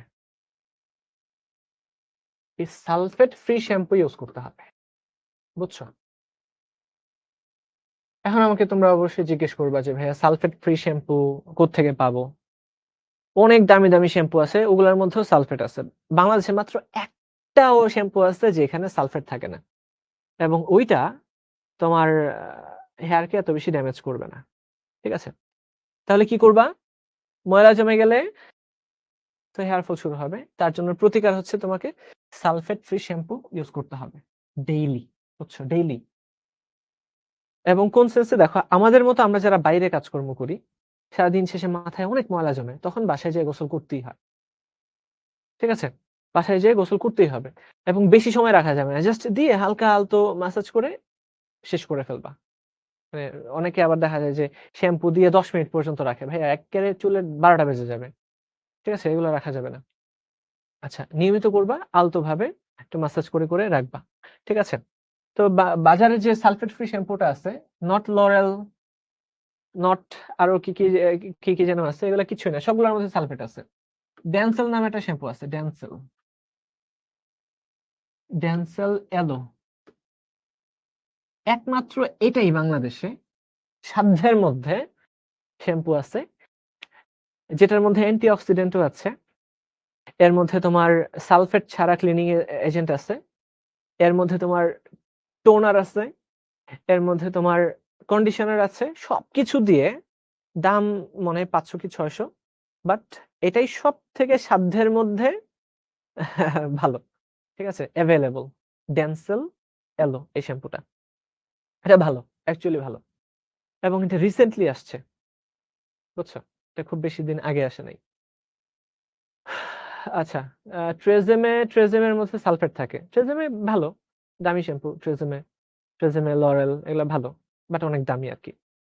এখন আমার বাসায় ট্রেজেমি আছে, ট্রেজেমি আমি ইউজ করি। আচ্ছা, নতুন চুল গজানোর উপায় আছে কি? হ্যাঁ ভাইয়া আছে, বাট তার জন্য এখনই টেনশন করতে হবে না। ও বাই দ্য ওয়ে, আরেকটা বড় জিনিস, তুমি যদি হেয়ার ফল থামাইতে চাও তাহলে টেনশন করা যাবে না। একটু টেনশন ফ্রি থাকো ভাইয়া। এই টেনশন করেই আসলে তোমরা চুলগুলাকে ফালাই দিবা। একটু টেনশন ফ্রি থাকো। টেনশনটা কিন্তু হেয়ার ফলের জন্য অনেক বড় দায়ী, অনেক বড় ভাবে দায়ী। বাট কারো যদি চুল অনেক কমে যায়, যেমন আমার কিন্তু চুল অনেক পাতলা, বাট আমি এটা নিয়ে একদমই বদার্ড না, বুঝছো? এটা মানসিক ভাবে যে যেভাবে মানায় নিতে পারে আর কি। যাই হোক, তবে তোমরা যদি কেউ হেয়ার ফল নিয়ে চিন্তিত থাকো, তোমরা একটা ঔষধ ইউজ করতে পারো, মিনক্সিডিল। এটাই একমাত্র ওষুধ যেটা আবার চুল গজাইতে হেল্প করে, বুঝছো? মিনক্সিডিল। বাট এটা 3 মাস টানা ব্যবহার করতে হবে, বুঝছো? এবং ব্যবহার করলে এটা আজীবনই ব্যবহার করতে হবে, ডেইলি 1 বার বা 2 বার। ঠিক আছে? ডার্মা রোলার ইউজ করলে চুল গজায়? আচ্ছা, ডার্মা রোলার একটু ক্ষত তৈরি করে, তোমার ব্লাড সার্কুলেশন বাড়ায়, পার্মানেন্ট কোনো সলিউশন না। ঠিক আছে? অনেকে মনে করে টাকলা হয়ে গেলে বিয়ে করতে সমস্যা। আর টাকা পয়সা থাকলে মেয়েদেরকে জিজ্ঞেস করো, আর কিছু লাগবে না। তো মানুষ অবশ্যই ভালো হতে হবে। 1 নাম্বার শর্ত, তুমি ভালো মনের মানুষ, সুন্দর হাসতে পারো, সুন্দর কথা বলতে পারো। ঠিক আছে? ধর্মকর্ম পালন করো, তারপরে যদি একটু টাকা পয়সা থাকে আর কোনো সমস্যা নেই। আচ্ছা, না আমি ভুল বলতেছি না, সত্যই বলতেছি। রোজমেরি অয়েল, তেলগুলা তোমার মাথা ঠান্ডা রাখার জন্য, বা হচ্ছে এটাকে কি বলে, মেন্টাল স্যাটিসফ্যাকশনের জন্য আর কি তেল ব্যবহার করা। এর বাইরে খুব একটা তেল কিছুই করে না অ্যাকচুয়ালি।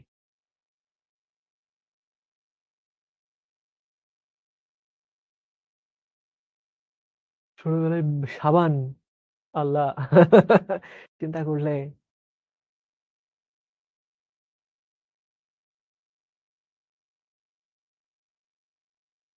চুল ঘন করার উপায় তো মিনক্সিডিল ব্যবহার করো, ঘন হয়ে যাবে।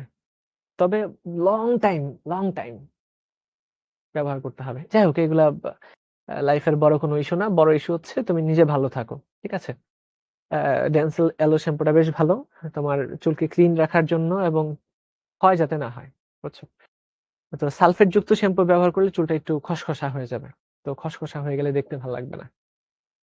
আচ্ছা, তো আমরা যেখানে ছিলাম, চলো এবার আবার প্রিজারভেটিভের কাছে ফিরে যাই। রাসায়নিক প্রিজারভেটিভ যারা আছে, অ্যান্টিঅক্সিডেন্ট, এই এক্সাম্পল গুলো মুখস্থ করো। বিউটাইলেটেড হাইড্রোক্সি অ্যানিসোল, বাচ্চারা মুখস্থ করো, এখনই মুখস্থ করো। Butylated hydroxy anisole, butylated hydroxy toluene, tertiary butylated hydroquinol, আর এটা হচ্ছে প্রোপাইল গ্যালেট। চলো স্ট্রাকচার গুলো তোমাদেরকে দেখাই। কোথায়? আমাদের টাইম আছে তো, না? হ্যাঁ, টাইম আছে। চলো শুরুতেই, বিউটাইলেটেড হাইড্রোক্সি অ্যানিসোল। আমাকে বলো তো, অ্যানিসোল যৌগ কোনটা? দেখো, এই হচ্ছে বেনজিন। বেনজিনের সাথে যখন মিথক্সি গ্রুপ যুক্ত থাকে, এটাকে আমরা মিথক্সি বেনজিন বলি, অথবা এটার আরেকটা নাম আছে এনিসোল। এই এনিসোল শব্দটা দেখলে আমার আনিসুল হকের কথা মনে হয়। আচ্ছা, তাহলে দেখো এনিসোল, এই যৌগটার নাম হচ্ছে এনিসোল, মনোযোগ। আর বিএইচ এ হচ্ছে বিউটাইলেটেড হাইড্রোক্সি এনিসোল।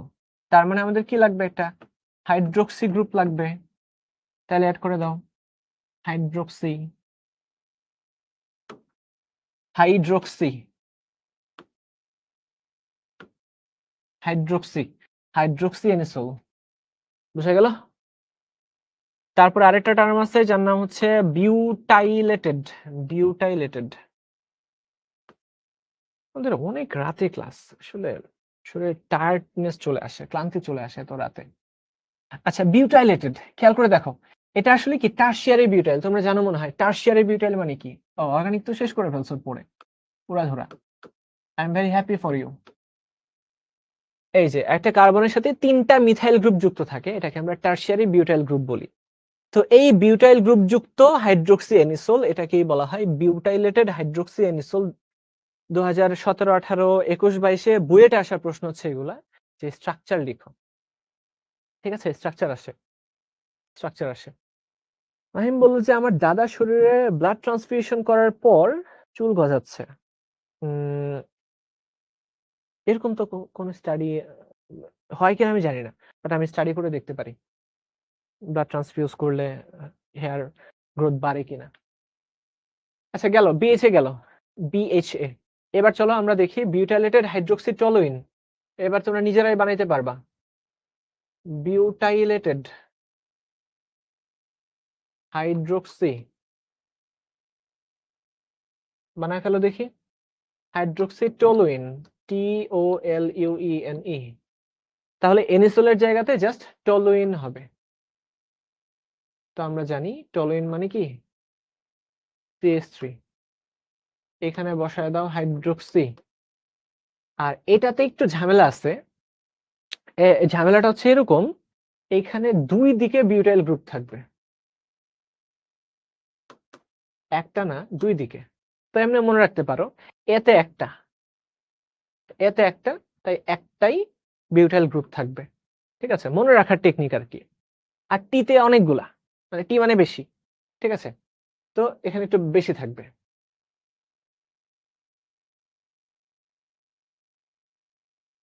তো এটার নাম হচ্ছে বিউটাইলেটেড হাইড্রোক্সি টলুইন, BHT। এইভাবে একটু বুঝে বুঝে পড়ো, হ্যাঁ।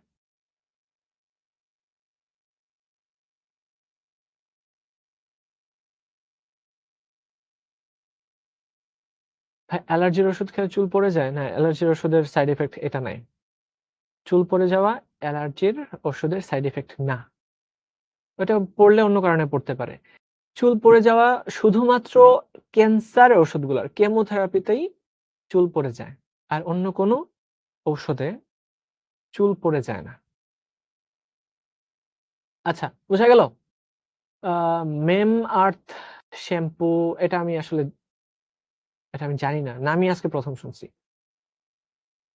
ই ক্যাপসুল খাইলে হেয়ার ফল কম হয় কিনা? না, খাওয়ার সাথে এটা হেয়ার ফলের সম্পর্ক নেই, এটা হয় না।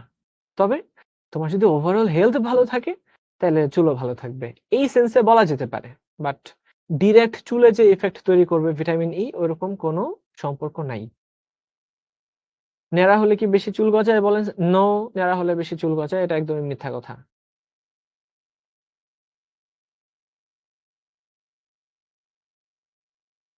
রক্ত শূন্যতা হলে 100% চুল পড়ে যাবে।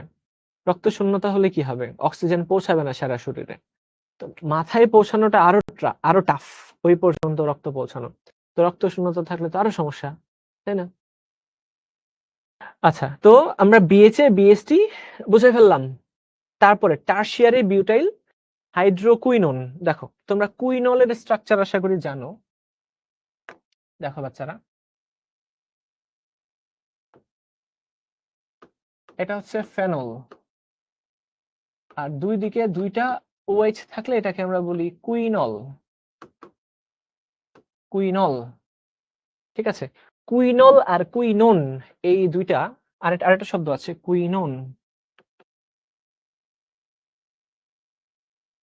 এরা হচ্ছে তোমার কি জানো, টটোমার, টটোমার তৈরি করে। বইয়ে দেখবো অন্য একটা স্ট্রাকচার দেওয়া আছে, বাট ওটা দরকার নেই, আমি যেটা লিখতেছি ওটা দেখো। তো কুইনল, TBHQ, tertiary butyl hydroquinone, tertiary butyl hydroquinone, tertiary butyl hydroquinone, আমি একটা লিখে দিচ্ছি, টারশিয়ারি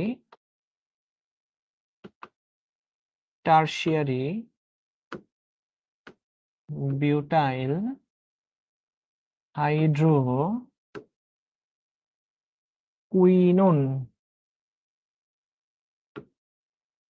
হাইড্রোকুইনোন মানে কি, এখানে হাইড্রোজেন যুক্ত কুইনোন, আর কুইনোনের স্ট্রাকচার কি, এটা। না বুঝলে বললো ভাইয়া, এটার নাম হচ্ছে কুইনোন। তো এখানে যেহেতু আমরা হাইড্রোজেনকে অ্যাড করছি, তাই এটার নাম হয়ে গেছে হাইড্রোকুইনোন, বুঝছো? বিএইচটি তে সেকেন্ডারি গ্রুপ, না রে ভাইয়া, আমি ভুল করছি, তাইলে সেকেন্ডারি না, এটা টারশিয়ারি থাকবে, তিনটা থাকবে, তিনটা টারশিয়ারি, টারশিয়ারি থাকবে।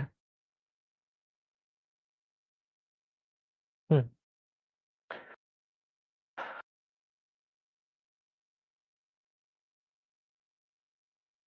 আচ্ছা ভাইয়া, মানুষের চুল পড়ে যায় কিন্তু দাড়ি গোঁফ পড়ে না কেন? আমি আমি এই প্রশ্নগুলোর জন্য আসলে এই ক্লাসটা খুব পছন্দ করি, বুঝছো? তো এটা কারণটা আমি বলি। চুল পড়ে যাওয়ার কারণ তোমার ছেলেদের স্পেশালি কারণ হচ্ছে একটা কেমিক্যাল সাবস্টেন্স, যেটার নাম ডাইহাইড্রোটেস্টোস্টেরন, বুঝছো? নর্মালি মেল বডিতে মেইন যে হরমোন, এন্ড্রোজেন হরমোন, ওটা হচ্ছে টেস্টোস্টেরন, তাই না? আর মেয়েদের হচ্ছে এস্ট্রোজেন। তো দেখা যায় এই টেস্টোস্টেরন হরমোন ডাইহাইড্রোটেস্টোস্টেরনে কনভার্ট হয়, যার জন্য একটা এনজাইম আছে 5 হাইড্রোরিডাকটেজ, 5 হাইড্রোরিডাকটেজ নামে একটা এনজাইম আছে, যে এনজাইমটা কি করে জানো, টেস্টোস্টেরনকে ডাইহাইড্রোটেস্টোস্টেরনে কনভার্ট করে। তো এই দুইটাই পাওয়ারফুল মেল হরমোন, দুইটাই ভালো, মানে এমন না যে টেস্টোস্টেরনের চেয়ে ডিএসটি কম ভালো, বরঞ্চ এটা আরো 5 গুণ বেশি শক্তিশালী। তো ডিএসটি হরমোনটাই যত ঝামেলা করে, বুঝছো? এই ডিএসটি হরমোনটা মাঝে মাঝে এই চুলের হেয়ার ফলিকলে যে বাইন্ড করে, বুঝছো? এই ডিএসটি হরমোনটা, তোমরা তো হেয়ার ফলিকলের নাম শুনছো, যেখান থেকে চুল গজায় ওটাকে বলা হয় হেয়ার ফলিকল। তো হেয়ার ফলিকলে কিছু রিসেপ্টর আছে, ডিএসটি রিসেপ্টর, ওই রিসেপ্টরের সাথে বাইন্ড করে, বুঝছো? এই ডিএইচটি গুলা কি করে, ওই রিসেপ্টরের সাথে বাইন্ড করে। যখনই রিসেপ্টরের সাথে বাইন্ড করে, তখন কি হয় জানো, ওই জায়গার ব্লাড ভেসেল গুলাকে সে সংকুচিত করে দেয়। ওই চুলের আশেপাশে যে ব্লাড ভেসেল গুলা থাকে, এই ব্লাড ভেসেল গুলা কি হয়ে যায়, সংকুচিত হয়ে যায়, কন্ট্রাকশন করে।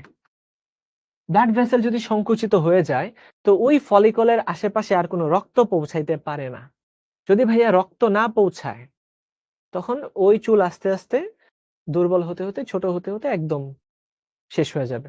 তো এখানে আর চুল গজাবে না, বুঝছো? টেস্টোস্টেরন ডাইহাইড্রোটেস্টোস্টেরনে কনভার্ট হয়, এটা সবার বডিতেই হয়, নরমালি হয় এটা। তো প্রবলেমটা করে কিছু কিছু মানুষের ক্ষেত্রে, এই ডাইহাইড্রোটেস্টোস্টেরনের একটা রিসেপ্টর থাকে কোথায়, হেয়ার ফলিকলে। দেখবা যাদের মেল মানে প্যাটার্ন হেয়ার হেয়ার ফল আমরা দেখি, যে মেল প্যাটার্ন কি এদিক থেকে আস্তে আস্তে যাবে, এই জায়গাটা আস্তে আস্তে ফাঁকা হবে, তাই না? তো ওই সমস্ত জায়গাতেই মেইনলি এই এটা থাকে, রিসেপ্টরটা থাকে ওই হেয়ার ফলিকল গুলাতে, চুলের গোড়াতে। তো এই রিসেপ্টরের সাথে যখন ডিএসটি হরমোনটা বাইন্ড করে, তো ব্লাড ভেসেলটা কন্ট্রাক্টেড হয়ে যায়, তখন আর কোনো পুষ্টি পৌঁছায় না, নিউট্রিশন ডেফিসিয়েন্সি হয়।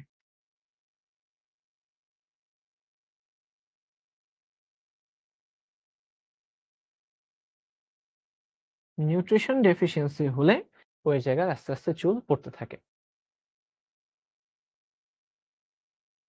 বুঝছো? ওকে, তো অনেক তো দেখা যায় কি যে আমরা অনেক সময় এটাকেও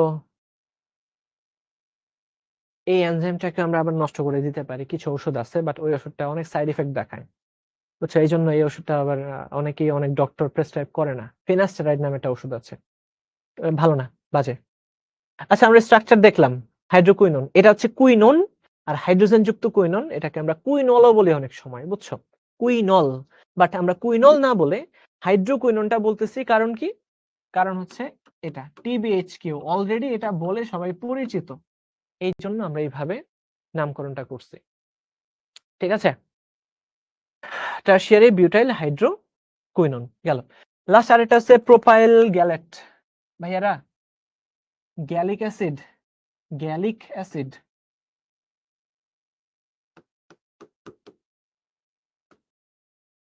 গ্যালিক অ্যাসিড দেখো বুঝো কিনা? গ্যালিক অ্যাসিড দেখতে কেমন? দেখো গ্যালিক অ্যাসিড দেখতে হচ্ছে এমন, এই যে OH, এখানে OH, এইখানে OH, এটাকে বলে গ্যালিক অ্যাসিড। বুঝছো? হ্যাঁ এগুলো স্ট্রাকচার রাখতে দিতেই পারে। এটাকে আমরা গ্যালিক অ্যাসিড বলতেছি। এখন এখানে বলছে যে প্রোপাইল গ্যালেট, সরি COOH থাকবে, এটাকে আমরা গ্যালিক অ্যাসিড বলি। এখন প্রোপাইল গ্যালেট, এই নামটা শুনে কি মনে হচ্ছে? এটা একটা অ্যাস্টার না? দেখো তো প্রোপাইল গ্যালেট, আমি নামটা লিখে দিচ্ছি। Propyl gallate, GALLATE, propyl gallate. এটা একটা অ্যাস্টার, বোঝাই যাচ্ছে। ইথাইল ইথানয়েট, তারপরে হচ্ছে অ্যামাইল অ্যাসিটেট, এরকমই তো নাম। তো এটা একটা অ্যাস্টার। তাহলে শুরুতে তুমি গ্যালিক অ্যাসিডটা লিখো। এবং অ্যাস্টার কেমনে যেন তৈরি হয় বাচ্চারা? অ্যাসিডের OH এর জায়গাতে, এই OH এর জায়গাতে একটা অ্যালকক্সাইড মূলক বসে, তাই না? অ্যালকক্সাইড। তো সেই অ্যালকক্সাইডটা কোনটা? সেটা হচ্ছে propyl. Propyl CH2 CH2 CH3, এই হচ্ছে গিয়ে প্রোপাইল গ্যালেট। ক্লিয়ার? প্রোপাইল মূলক আছে, প্রোপানল থেকে আসছে, আর এটা হচ্ছে গ্যালিক অ্যাসিড থেকে আসছে, প্রোপাইল গ্যালেট। দেখো বুঝো কিনা? এইভাবে মনে রাখো। তাইলে ধরো যে অ্যাডমিশনে 5 নাম্বার পেয়ে গেছো, আর HSC তেও 1 থেকে 2 নাম্বার পেয়ে গেছো। জাস্ট এই স্ট্রাকচারগুলো মনে রাখলেই। এগুলাই আসতেছে, ঘুরে ফিরে এগুলাই আসে। যেগুলো আসবে এগুলাই পড়াই দিব। শুধু শুধু তোমাদের ভার বাড়াবো না আমি।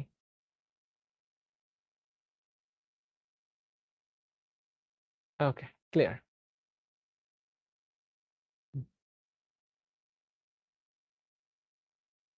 ভাইয়া টেট্রা 500 মিলিগ্রাম, আসলে ব্র্যান্ড বললে না আমি সবসময় বুঝবো না। আমাকে জাস্ট মেইন ওষুধটার নাম বলতে হবে, জেনেরিকটা বলতে হবে। আচ্ছা ব্রণের ওষুধ তোমরা চাচ্ছ? ব্রণের জন্য তো ভালো ভালো ওষুধ আছে। যেমন ট্রাইফেরোটিন নামে একটা ওষুধ, এটা দেখবা যে ব্রণ, তারপরে দাগ, এগুলোর জন্য বেশ ভালো কাজ করে। ট্রাইফেরোটিন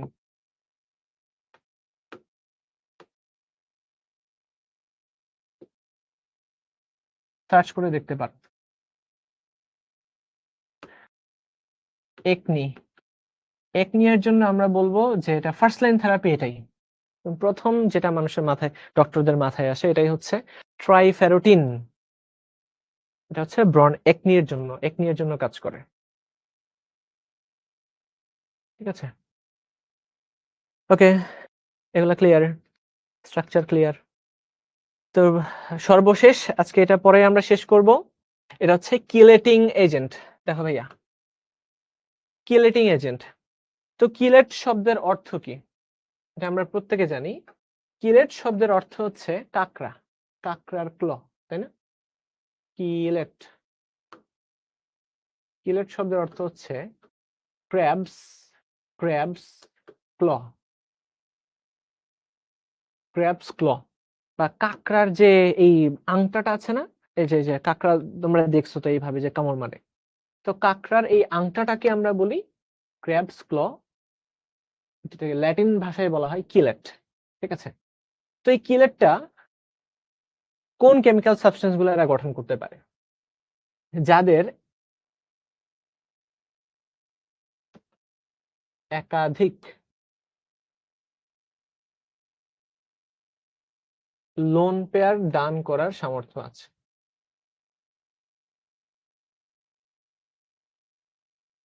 যাদের একাধিক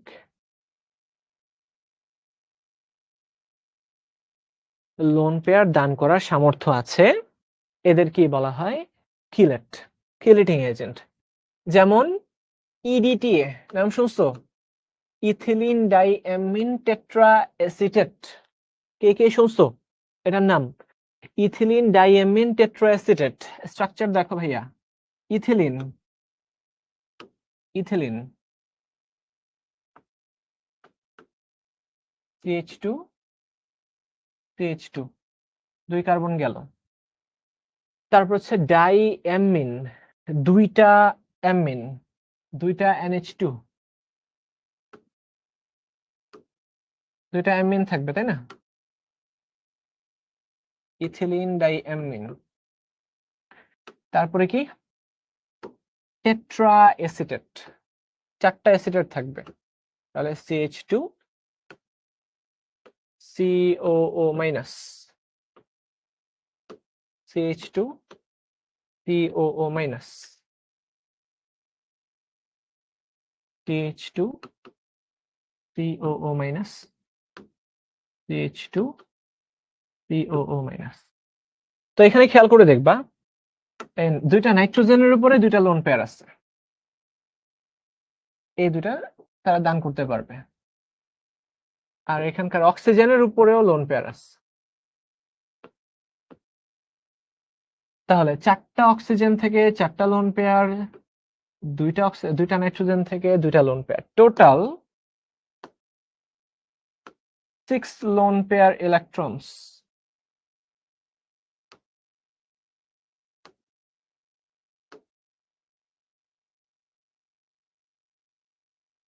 এটাকে বলা হয় হেক্সাডেন্টেড লিগ্যান্ড।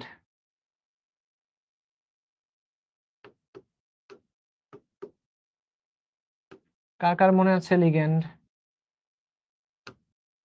অর্থাৎ যে সমস্ত লিগ্যান্ডের ডেন্টিসিটি একের বেশি, একাধিক, অর্থাৎ একাধিক লোন পেয়ার যারা দান করতে পারে এদেরকেই বলা হয় পলিডেন্টেড লিগ্যান্ড। ঠিক আছে, তো এরা যেটা করতে পারে 4 দিক থেকে লোন পেয়ার দিয়ে ধরে ফেলতে পারে যে কোনো একটা মেটাল আয়নকে।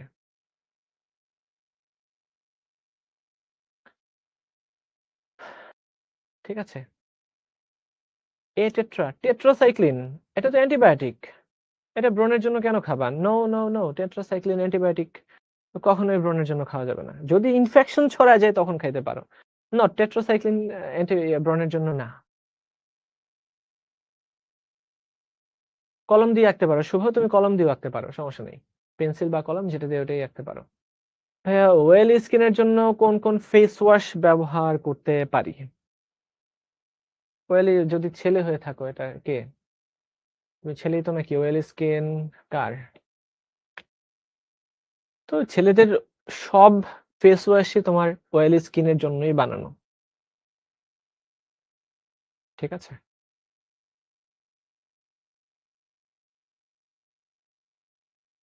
আচ্ছা, ডেন্টিসিটি কি জিনিস? ডেন্টিসিটি হচ্ছে কে কয়টা লোন পেয়ার শেয়ার করতে পারলো, এটাকে আমরা ডেন্টিসিটি বলি। আচ্ছা, আরো আরো এক্সাম্পল দেখাচ্ছি। Ethylene diamine, just ethylene diamine, সে নিজেই একটা,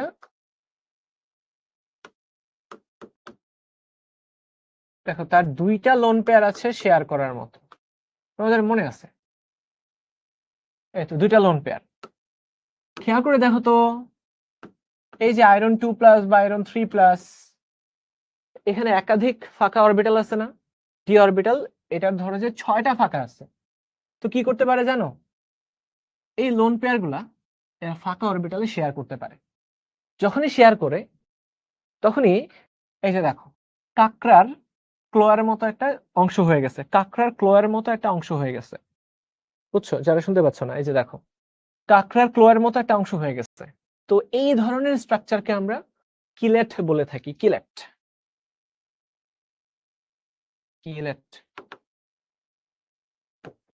যেখানে কোনো একটা লিগ্যান্ড একাধিক লোন পেয়ার দিয়ে কারোর সাথে যুক্ত আছে, এই যে একটা রিং স্ট্রাকচার ফর্ম করলো, এটা কি কিলেট বলা হয়।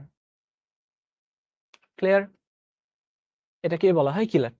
ঠিক আছে, এরকম খেয়াল করে দেখো যে আয়রনের 6টা অরবিটাল ফাঁকা আছে, বুঝছো? এর সন্নিবেশ সংখ্যা হচ্ছে 6 ম্যাক্সিমাম। কোঅর্ডিনেশন নাম্বার হইতে পারে 6। হ্যাঁ, 6টা কোঅর্ডিনেট বন্ড সে তৈরি করতে পারে, তাইলে ইথিলিন ডাইঅ্যামিন কয়টা যুক্ত হতে পারবে টোটাল? হ্যাঁ, 3টা যুক্ত হতে পারবে।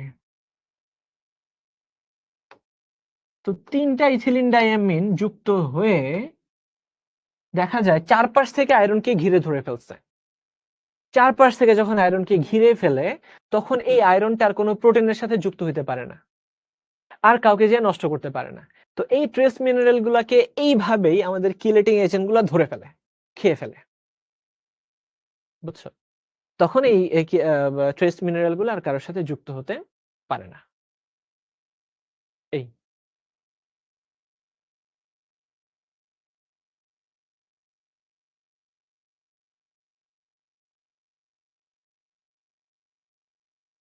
ওয়েল স্কিনের জন্য তোমার যে কোনো ফেস ওয়াশই ওয়েল দূর করে, বুঝছো?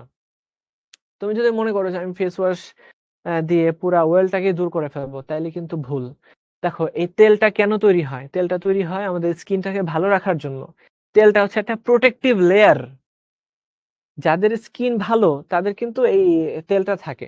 এমন না যে তেল যদি সব উঠায় ফেলো তাইলে ব্রণ হবে, এখানে একনি হবে, নষ্ট হয়ে যাবে, স্কিন আর ভালো থাকবে না। তোমার আম্মুর মেস্তা আছে, মেস্তা মানে তো ওই তো ট্রাইফেরোটিন। ট্রাইফেরোটিন হচ্ছে একনি এর জন্য সব থেকে ভালো, সব থেকে ভালো ঔষধ হচ্ছে ট্রাইফেরোটিন। আচ্ছা, তাহলে আশা করি বুঝতে পারছো এরা এইভাবে কাজ করে। কিলেটিং এজেন্ট, দেখো, খাদ্যে বিদ্যমান copper, ascorbic acid, vitamin E, thiamine, folic acid প্রভৃতিকে বিনষ্ট করে ফেলে। খেয়াল করছো? এগুলাকে নষ্ট করে ফেলে, কিন্তু প্রোটিনকেও নষ্ট করে ফেলে। এবং কপার আয়রন 3+ উভয়ই চর্বিতে দ্রবণীয় ভিটামিন এ কে বিনষ্ট করে ফেলে এবং খাদ্যবস্তুকে বিবর্ণ করে দেয়। কিলেটিং এজেন্ট ব্যবহার করলে খাদ্যের মধ্যে বিদ্যমান অবস্থান্তর মৌলের আয়নের সাথে সন্নিবেশ বন্ধন গঠনের মাধ্যমে জটিল যৌগ গঠন করে, এতে তাদের প্রভাবন ক্ষমতা বিনষ্ট হয়। এই প্রভাবন ক্ষমতাটাই মেইনলি প্রোটিনকে ড্যামেজ করত,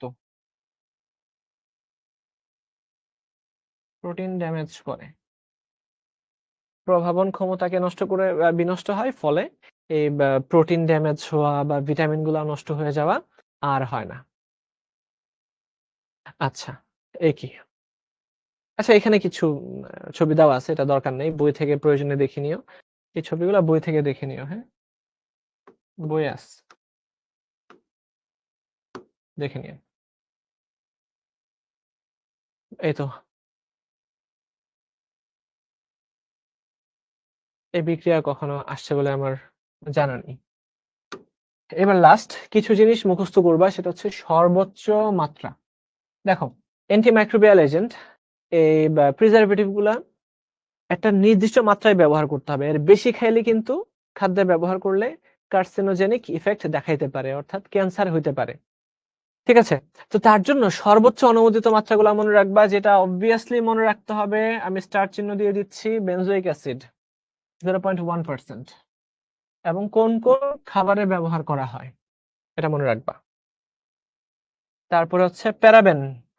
প্যারাবেন, এখন খেয়াল করে দেখবা, বাজারে যে কোনো খাবার থাকুক বা হচ্ছে তোমার কসমেটিক্স থাকুক, সব জায়গাতে বলা থাকে paraben free. Paraben free, paraben হচ্ছে একটা প্রিজারভেটিভ, আগে আমরা ব্যবহার করতাম, বাট এখন এটার ব্যবহার আমরা করি না, কারণ এই প্যারাবেন ক্যান্সার তৈরি করে, বুঝছো? ইভেন যতটুকুই ব্যবহার করো না কেন, প্যারাবেন খারাপ। কিন্তু পরীক্ষার জন্য মনে রাখবা 0.1%। ঠিক আছে, এটা পরীক্ষার জন্য মনে রাখবা। আর কোন কোন কাজে ব্যবহার করে এটাও পড়বা, আমি যেখানে দাগ দিচ্ছি সেটা। তারপরে তোমাদের মনে রাখতে হবে সোডিয়াম নাইট্রেট কোন কাজে ব্যবহার করা হয়। কিউরিং করা মাংস সংরক্ষণ করার জন্য, অর্থাৎ আমরা লবণ দিয়ে মাংসটাকে অলরেডি কি করছি, প্রাইমারি একটা কেয়ার নিছি।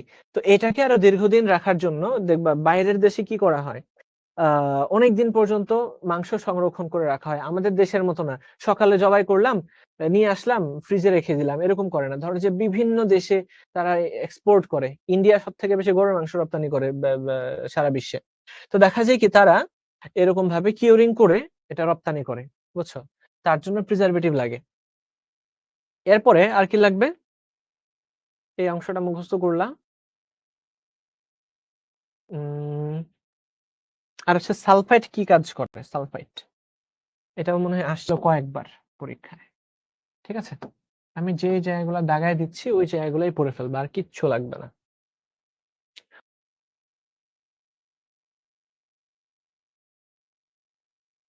তারপর পড়বা হচ্ছে সালফার ডাইঅক্সাইড, বিএইচটি, বিএইচএ, টিবিএইচকিউ। এই তো, এইবার এগুলোর হচ্ছে পার্শ্ব প্রতিক্রিয়া দেওয়া আছে, তোমার কাহিনী বলা আছে বিভিন্ন। তুমি যদি নাও পড়ো সমস্যা নেই, বাট পড়লে ভালো। ঠিক আছে, আচ্ছা, এতটুকু পর্যন্ত আজকের পড়া থাকলো। হ্যাঁ, এই পর্যন্তই।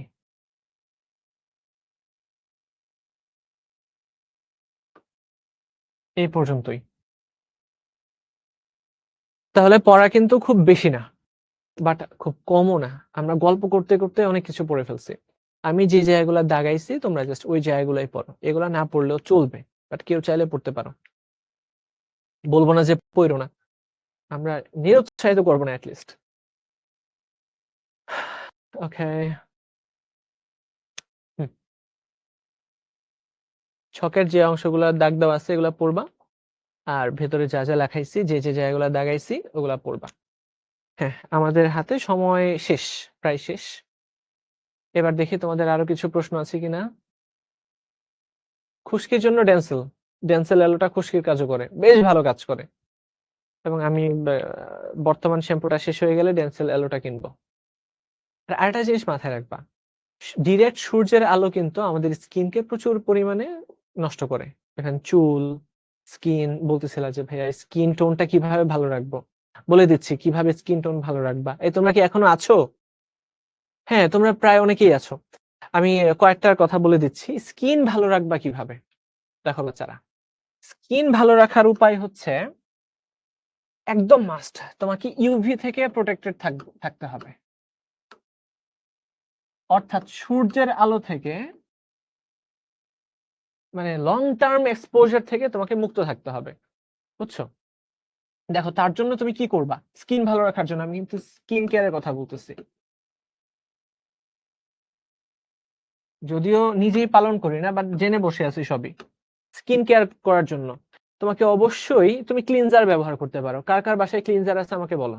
লিকুইড ক্লিনজার, একটু ইয়ার মধ্যে দিয়ে, ধরো যে সারাদিন শেষে তুমি বাসায় গেছো, অনেক ময়লা আবর্জনা মানে ধুলাবালি পার করে, তো তুমি যখন বাসায় যাবা তখন ক্লিনজারে একটু জাস্ট কয়েক ফোঁটা ক্লিনজার দিয়ে বা তুলার মধ্যে তুমি ঘষে মুখে অথবা গলায়, মানে মুখে গলায়, এটা প্রথমত হাতে পরিষ্কার করতে পারো। ক্লিনজার এক নাম্বার।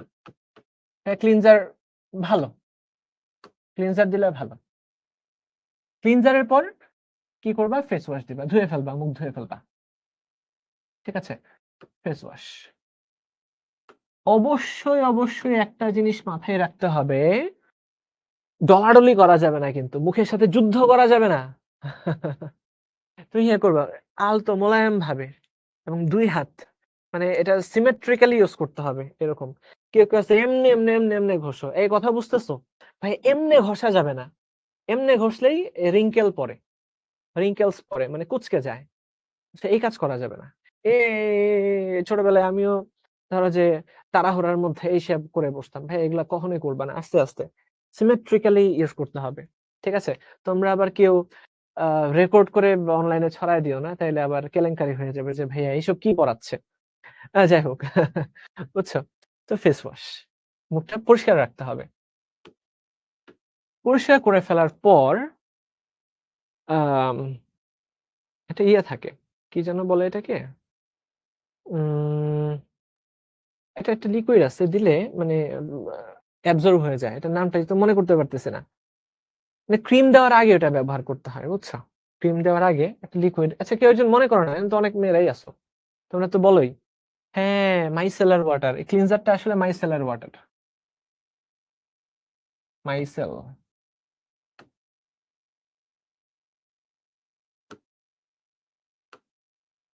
Micellar water. এরপরে একটা কি যেন লিকুইড আছে, যেটা দিতে হয় সেরাম। সেরাম দিতে হয়। সেরাম দিলে ভালো, নানান ধরনের সেরাম আছে। এই সিরামটা দিলে প্রোটেক্টেড থাকে স্কিনটা, বুঝছো? সেরামের কাজই হচ্ছে ড্যামেজ প্রোটেকশন করা। টোনারের কথা বলবো না, টোনার তো চোখের নিচেও তো একটা দেয়। সিরাম ব্যবহার করতে পারো, বুঝছো? সিরাম। তারপরে তুমি ময়শ্চারাইজার দাও। যদি শীতকাল হয় তাহলে তুমি কোল্ড ক্রিম দাও। অবশ্যই সিরামটা অ্যাবজর্ব হওয়ার টাইম দিতে হবে।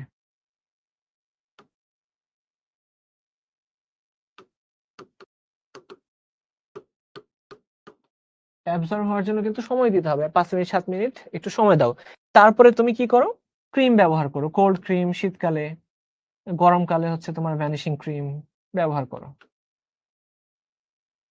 যেটা আছে ওটাই ব্যবহার করো, ভালো। আর যখন বাইরে যাবা, বাইরে বাইরে যাওয়ার আগে ছাতা মাস্ট। এটা গ্রীষ্মকাল, বর্ষাকাল, শরৎকাল, যাই হোক ছাতা মাস্ট। সবসময় যদি তুমি ছাতা মেনটেন করতে না পারো, তাহলে তুমি সানস্ক্রিন, ইয়েস, সানস্ক্রিন ব্যবহার করো।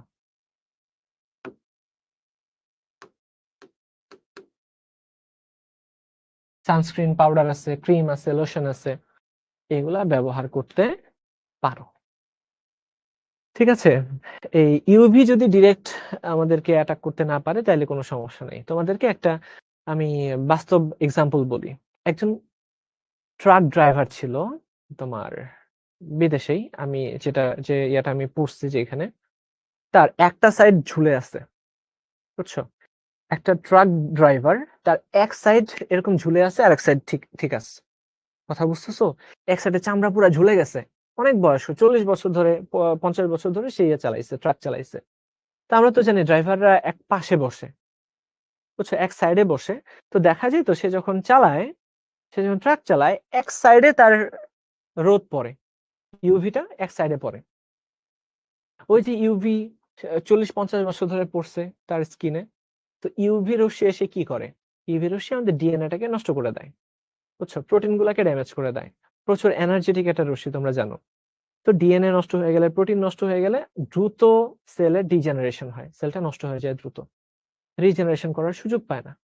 তো এই ইউভিটা এতটা ক্ষতি করে থাকে, বুঝছো? যারা দেখবা গ্রামগঞ্জে মানুষজন চামড়া একদম ঢিলা হয়ে গেছে না, যারা কৃষি কাজ করে বা যারা বাইরে বাইরে কাজ করে, ওদের এই প্রবলেমটাই শেষ ভাই। তো কখনোই ডিরেক্ট সান এক্সপোজারে যাওয়া যাবে না। তবে হ্যাঁ, 10-15-20 মিনিট, আধা ঘন্টা কোনো প্যারা নেই। ডেইলি আধা ঘন্টা যাওয়া ভালো। তুমি যদি দুপুরবেলা রোদে যাও, তাহলে 15 মিনিট গেলেও ভালো। অ্যাটলিস্ট তোমার ভিটামিন ডি টা তৈরি হবে, বুঝছো? তো বেশি সময় বাইরে ইয়ার মধ্যে থাকা যাবে না। এই বুঝলা? ফেস ওয়াশ ব্যবহার করার সময় কিন্তু আপনি ডোলা যাবে না, ডোলা যাবেই না, স্মুথলি ব্যবহার করতে হবে। আচ্ছা, বাকি কথা পরের ক্লাসে বলবো না, ঠিক আছে? আজকে 11টা বেজেই গেছে।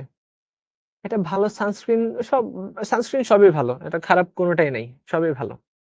আবিবের সানস্ক্রিন আছে, তারপরে স্কোয়ার, কি যেন বলে, স্কোয়ার ফার্মাসিউটিক্যালের একটা আছে, ওটা ভালো। আর আর তো নাম মনে পড়তেছে না। চোখের নিচে কালো দাগ ঠিকঠাক ঘুমাইলে দূর হয়ে যাবে।